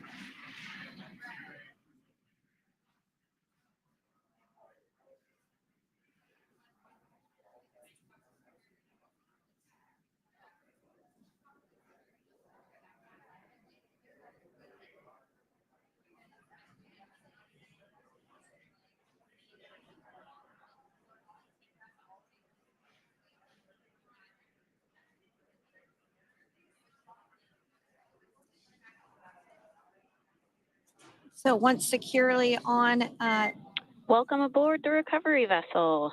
Recovery personnel are completing final checks and stand by for translation to the egress platform. Freedom copies. Great news there, letting us know that Dragon Freedom has been successfully recovered from the water's surface. If you've just joined us, we had an on-time splashdown at 5:57 p.m. Eastern Time, and we can now see that the water recovery operations are continuing to progress. The nest where the Dragon spacecraft is located is going to get moved forward. This will happen after one of the recovery crew members does some checks, and we'll also see some hosing. Obviously, the spacecraft splashed down in salt water. Salt water is corrosive, and we want to try and rinse out as much of the salt water as possible to reduce that corrosion on the metallic structures. So we can see some guidance there being provided, really steering the spacecraft properly into the Dragon's nest. and it's been 30 minutes since Dragon splashed down. And as you can see there, the spacecraft is already on board the recovery vessel Megan. Things continuing to move very smoothly today throughout the entire operations from the deorbit burn up until this point as well. And Freedom, it looks like the positioning wasn't quite right, so they are working on repositioning the capsule in the nest now. Okay, copy that. Thanks. And with that, the team is just going to adjust the Dragon spacecraft a bit so that it's in the right position ahead of translating up a little bit closer ahead of the side hatch. So the team is now going to step through the procedures to ensure that that takes place. While Dragon does fly itself autonomously, it clearly is unable to park itself autonomously. We want to make sure that the Dragon capsule is properly seated there in that nest.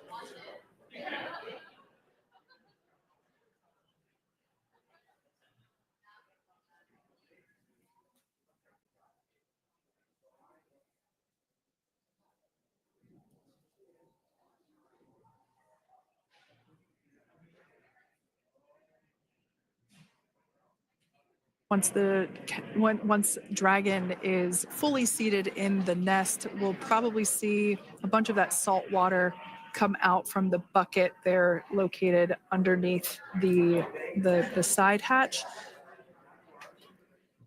See some salt water splash out. As I mentioned before, one of the recovery team members will begin hosing down the exterior of the spacecraft.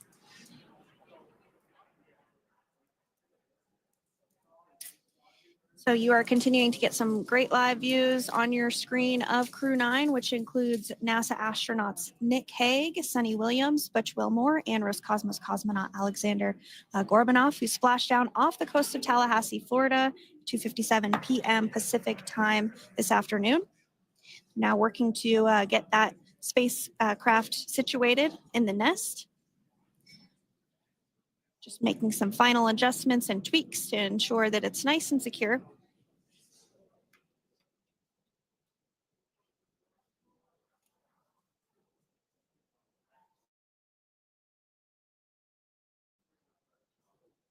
Once the spacecraft is seated and secured and oriented correctly in the nest, Dragon will be moved into the hangar located underneath that helipad that we saw earlier from the aerial views during recovery. All right, Freedom, looks like you are settled into the nest now. Team is working through hypergol sweeps. Copy all.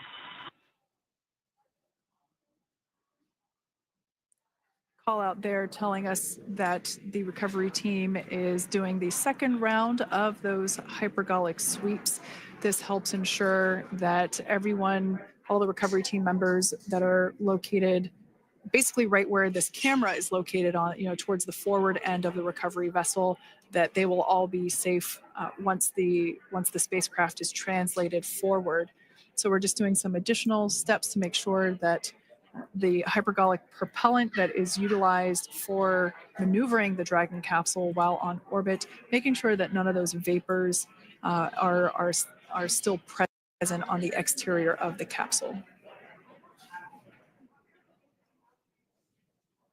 That's right. And there are a variety of individuals on board the boat that help with recovery operations. Not only do we have the recovery personnel that you see here, but we also have a doctor that will check out the crew members as standard procedure. As with any spacecraft that is returning from space, we always perform a medical check with the crew. So you will see the crew come out of the capsule and be placed on stretchers, just like with the Soyuz landing and with all of our Dragon splashdowns, that is the nominal procedure.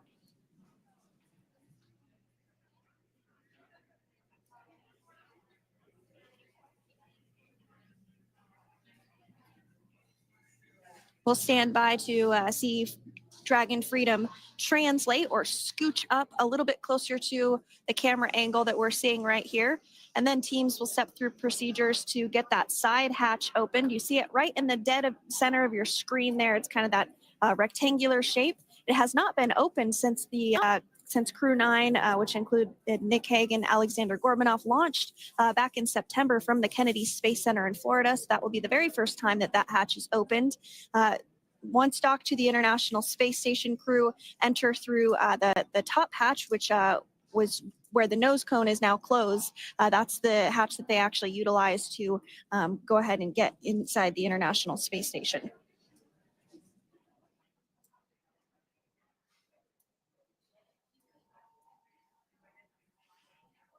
So as we get a little closer to that hatch opening procedure, you might start to see more individuals come into frame for some of that support.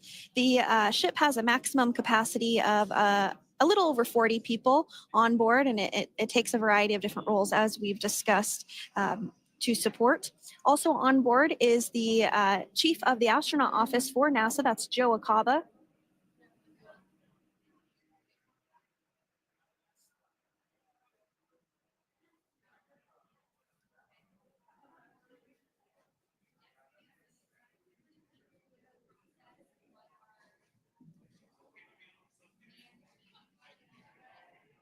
Now, while we are standing by for translation of the Dragon spacecraft to the platform there, the recovery platform that we see in the foreground, it is important to note that Nick, Sunny, Butch, and Alexander will be getting assistance from the recovery teams while exiting the spacecraft.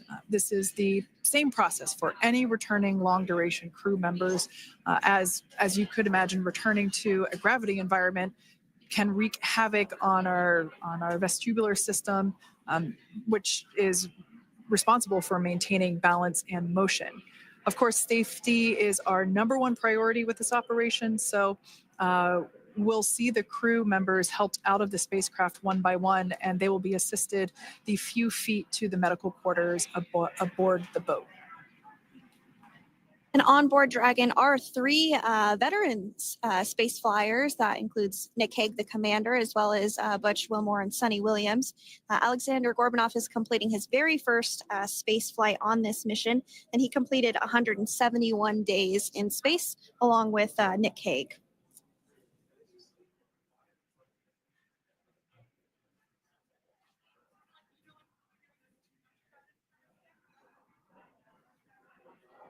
For those of you that have just recently joined us, well, I would encourage you to hit that rewind button and go back a few minutes. It was a beautiful splashdown of Dragon Freedom with the Crew 9 cohort on board. They had an on-time time, 2:57 p.m. Pacific time. We can see that the spacecraft... Freedom translation is in progress. Copy, and seal it.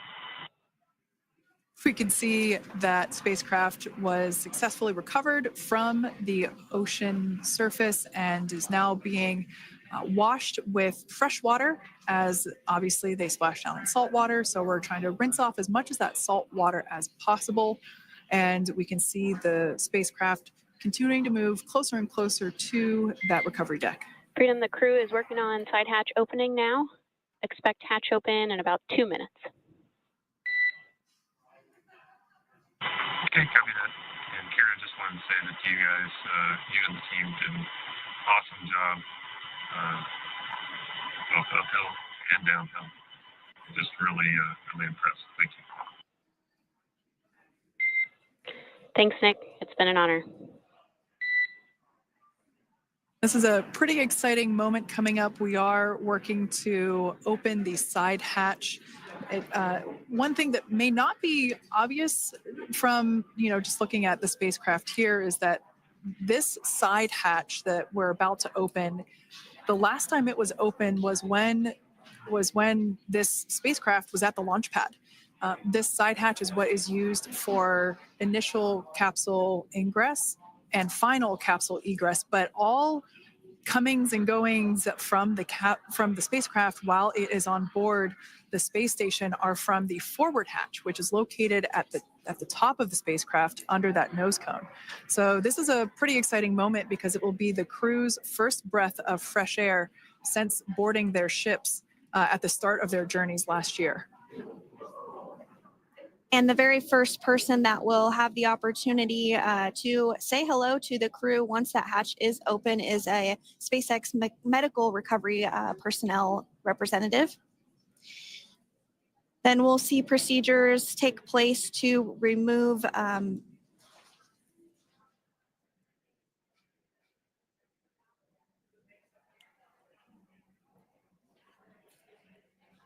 the footrests of Dragon. That will just help the recovery personnel get a little bit more room to access the crew and help get them out of the spacecraft.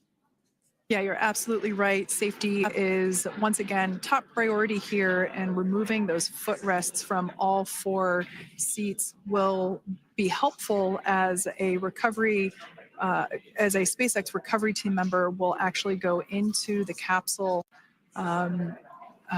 into Dragon Freedom to help the crew members unbuckle and stand up, and essentially we'll also see a fun little slide be put in place to help the crew members exit the spacecraft safely. So yeah, we're going to remove all 4 of those footrests to basically give a little bit more working room inside the spacecraft. That's right. And we did hear the go for that hatch opening. So we're just a couple minutes away from being able to see that. And then we might be able to get the chance to see a couple of views inside of the Dragon and see the crew following their splashdown. Now, opening that side hatch isn't quite like opening the door to your car. We have to depress the seal around the side hatch, as well as, we'll now see them open that side hatch up.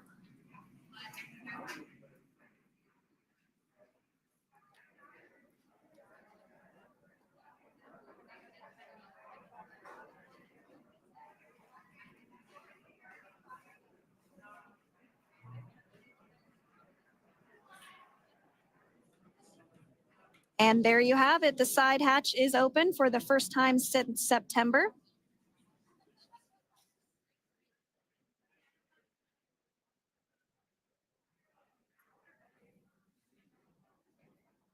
We can see some of the protective equipment there that was brought into frame that will help protect the edge of the side hatch, one from any potential damage. Oh, we can see the recovery crew member there taking photos of the side hatch seal. This is part of the standard operation for recovery. These photos will get saved into our procedure.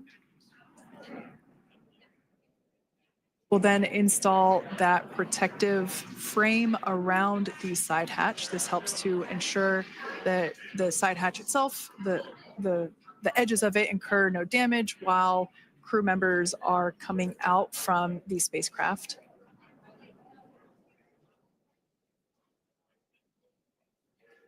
If you missed it, went inside. So there are now 5 people on board the Dragon spacecraft.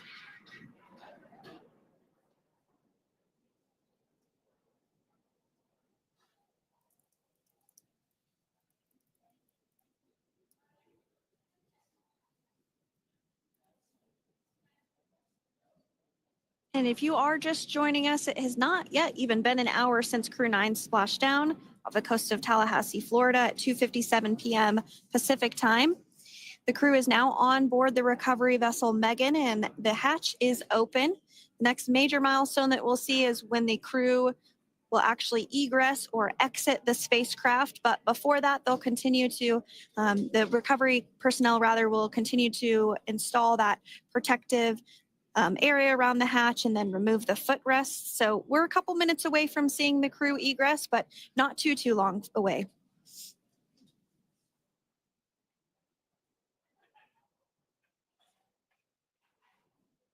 We'll probably see those footrests being handed out here in the near future, as I mentioned before. Oh, of course, we got to get a well-documented photo of the moment. Although we can't see it from here, I'm pretty sure there are 4 smiles on board right now. And we did hear that report out from the commander, Nick Hague, following Splashdown, that there were four smiles as far as he could see. Yeah, capsule full of grins. Now, generally speaking, and there we do see Crew 9, some happy waves, smiles all around back on Earth.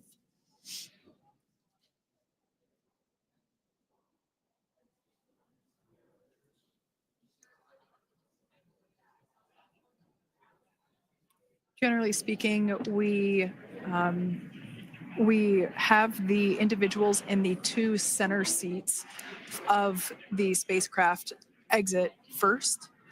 You might hear us refer to this as the exit process as egress. It's just another term for exiting the spacecraft. Generally speaking, we most of the time have the 2 center seats egress first, as it makes moving around inside the capsule a little bit easier.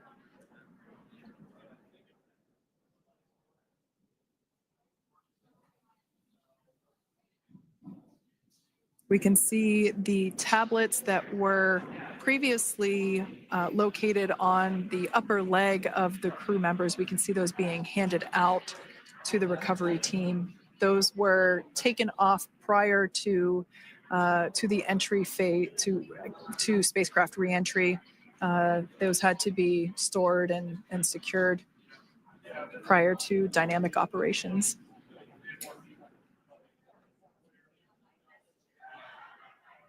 It looks like we are starting to see the footrests also be removed. I just saw one there on the screen. There are 4, of course, 1 for each crew member.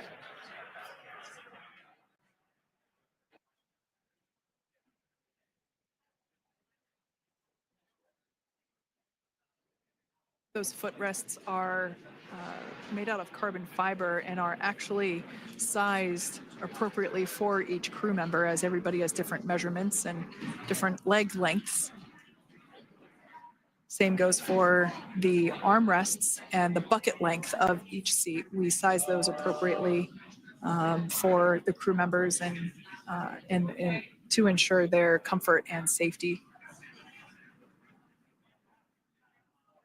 I believe we just saw the little ramp that is used to help slide the crew members out from inside the spacecraft. And once the crew does exit Dragon Freedom, they will be placed on to a structure to go to a medical bay for medical checkouts. This is standard procedure for all Dragon spacecraft flights that Splashdown crewed, as well as for our Soyuz spacecraft that land in Kazakhstan.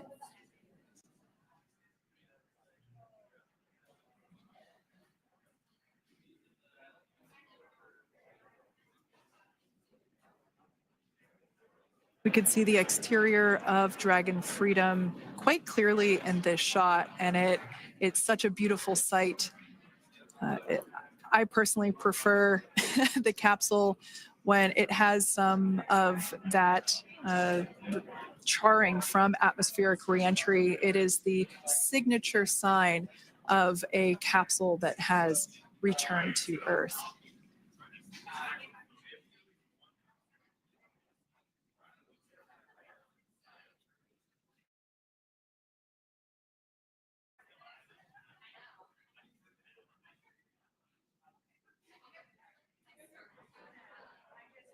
Continuing to stand by for our first crew member to egress or exit Crew Dragon Freedom following their splashdown at 2:57 p.m. Pacific time. Dragon undocked from the International Space Station at 10:05 p.m. Pacific just yesterday, so it was about 17 hours of phasing.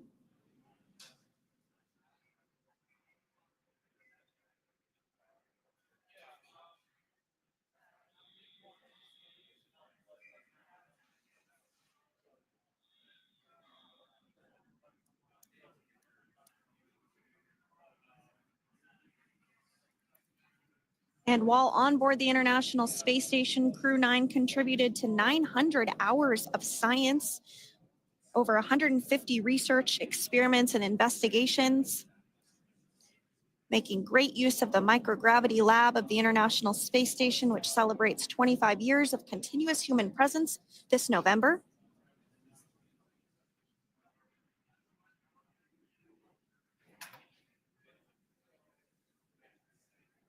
Looks like we're about to get our first crew member here upon egress of the Dragon spacecraft.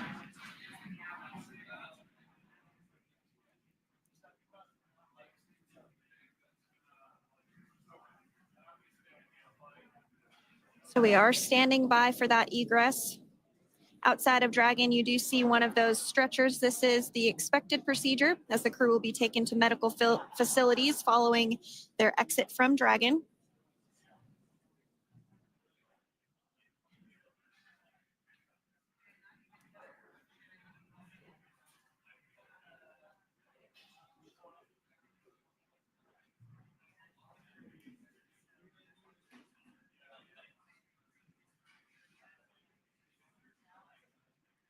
We can see folks on board clapping as our first crew member. And that is NASA astronaut Nick Hague, commander of Crew 9, now out of Crew Dragon Freedom. Some smiles, thumbs up, and a wave. Can't get any better than that. Yeah, that is one happy camper, that's for sure. As we said before, it is standard procedure for all of our long duration crew members to receive assistance upon egressing from the spacecraft. We basically help them move off of the recovery deck and into the private medical quarters for their initial consultation with the SpaceX flight surgeon. So we'll see that take place for all 4 of our crew members today.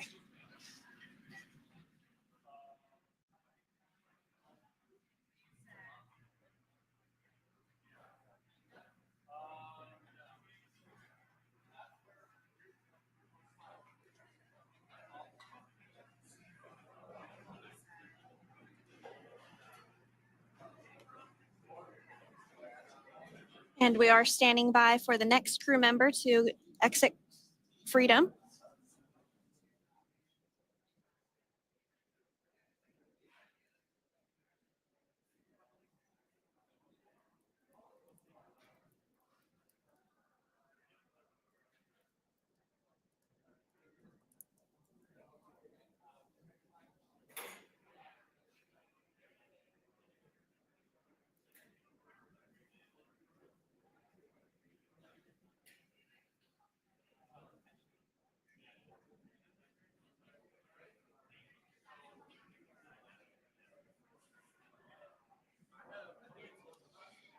Next up out of the capsule, we expect Roscosmos cosmonaut Alexander Gorbanov.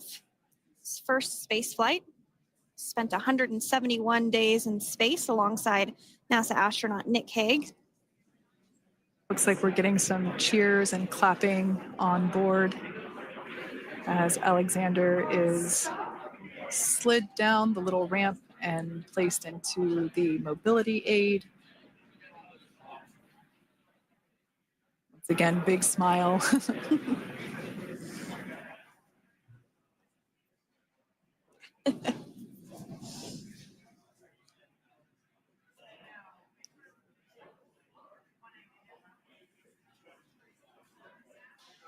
Now, the 2 crew members remaining in Dragon are NASA astronauts Sunny Williams and Butch Wilmore.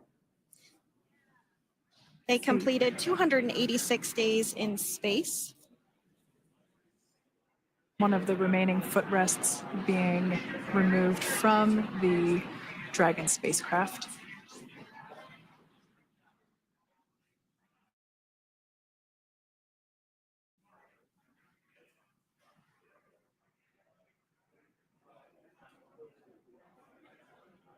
As I said before, we generally try to have the crew members that are located in the two center seats aboard Dragon.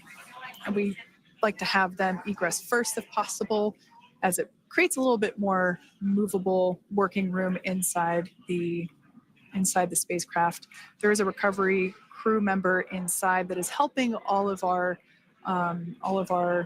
Crew 9 crew egress or exit from the spacecraft.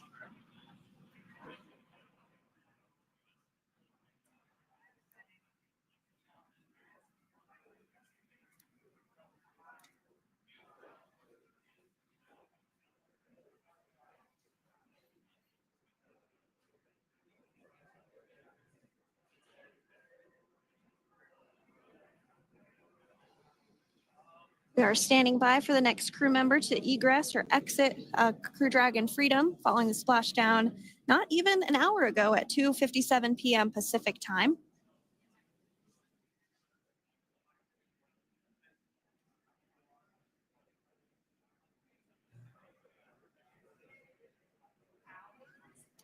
Really have the recovery operations down pretty quick at this point.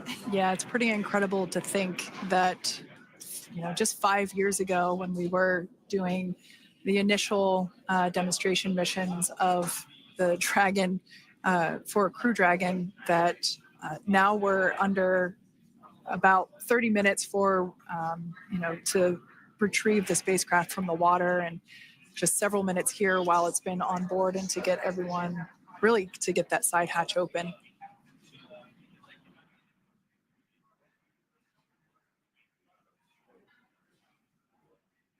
For those of you that have just recently joined, the Dragon had an on-time splashdown. It looks like we're getting our next crew member here. That is none other than Sunny Williams. Big smile, big waves. She, like her other crew members, now will be assisted onto the mobility aid.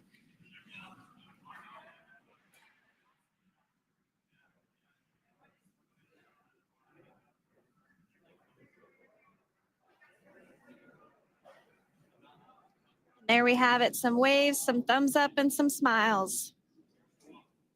Definitely seems to be a theme among all recovery operations. Absolutely. And of course, that leaves NASA astronaut Butch Wilmore inside Dragon in seat 4.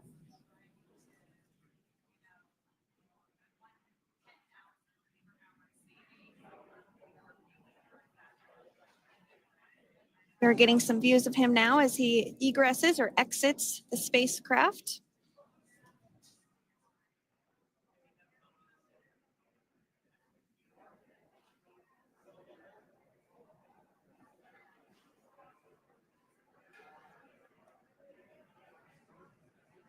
Once again, some elation and cheers there from Butch Wilmore. As we mentioned before, returning to Earth coming from a microgravity environment can wreak havoc on the body. So it is customary and just standard procedure for all of our long-term space residents to get assistance once they are back on board the recovery vessel.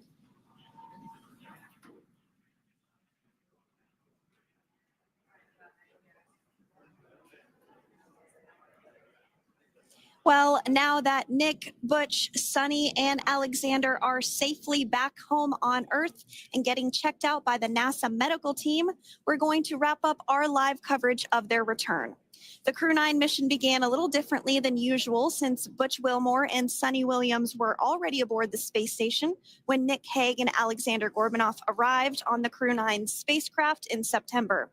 Having arrived as the crew flight test crew for Starliner, Wilmore and Williams were fully incorporated into the space station's Expedition 72 team and began research and other work aboard the station along with the other crew members.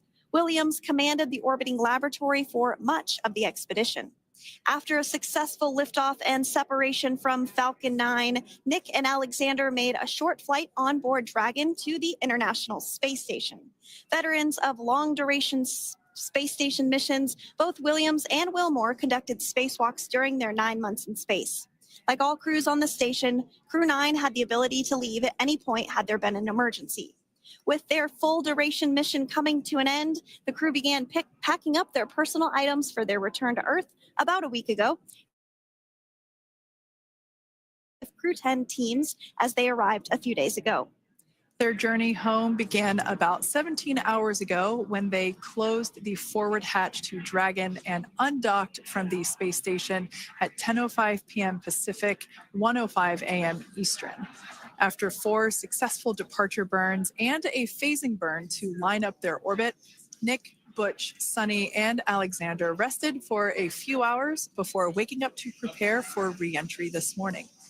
We jettisoned Dragon's trunk and performed our final on-orbit maneuver, the approximately 7.5-minute-long deorbit burn, and that occurred at 2:11 p.m. Pacific, 5:11 p.m. Eastern Time, and that sent Dragon on its path home.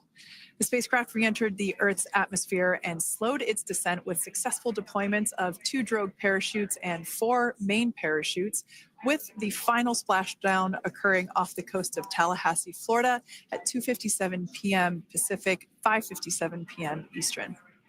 Following that successful splashdown, we saw SpaceX recovery experts move in and prepare Dragon Freedom for its lift onto the recovery vessel. And just a little less than an hour following splashdown, we saw Nick, Sunny, Butch, and Alexander make their way out of Dragon and into the recovery ship's medical facilities, safe and sound. Next up, they'll catch a helicopter flight back to shore, where they'll transfer to aircraft that will take them home. The astronauts will take a NASA plane for the short flight back to Houston, where they'll be reunited with family and friends to bring an end to this mission. It's been an honor and a privilege to share their journey with all of you as we continue this new era in human spaceflight. Return today marks the end of the direct handover we executed after successfully launching the Crew 10 mission to the space station just last week on Friday, March 14th. Thank you, as always, for joining us for tonight's coverage of the splashdown of Crew 9. Remember to follow SpaceX on X and NASA online and on social media for updates for the very latest on crew and cargo flights to and from the International Space Station. And we'll continue to share the progress of Nick, Sunny, Butch, and Alexander on social media as they travel back home. We do also have a post-splashdown media briefing coming up at approximately 4:30 p.m. Pacific, 7:30 p.m. Eastern, where leadership will share a final update as we conclude this successful mission. So from all of us at NASA and SpaceX, welcome home, Crew 9. So long.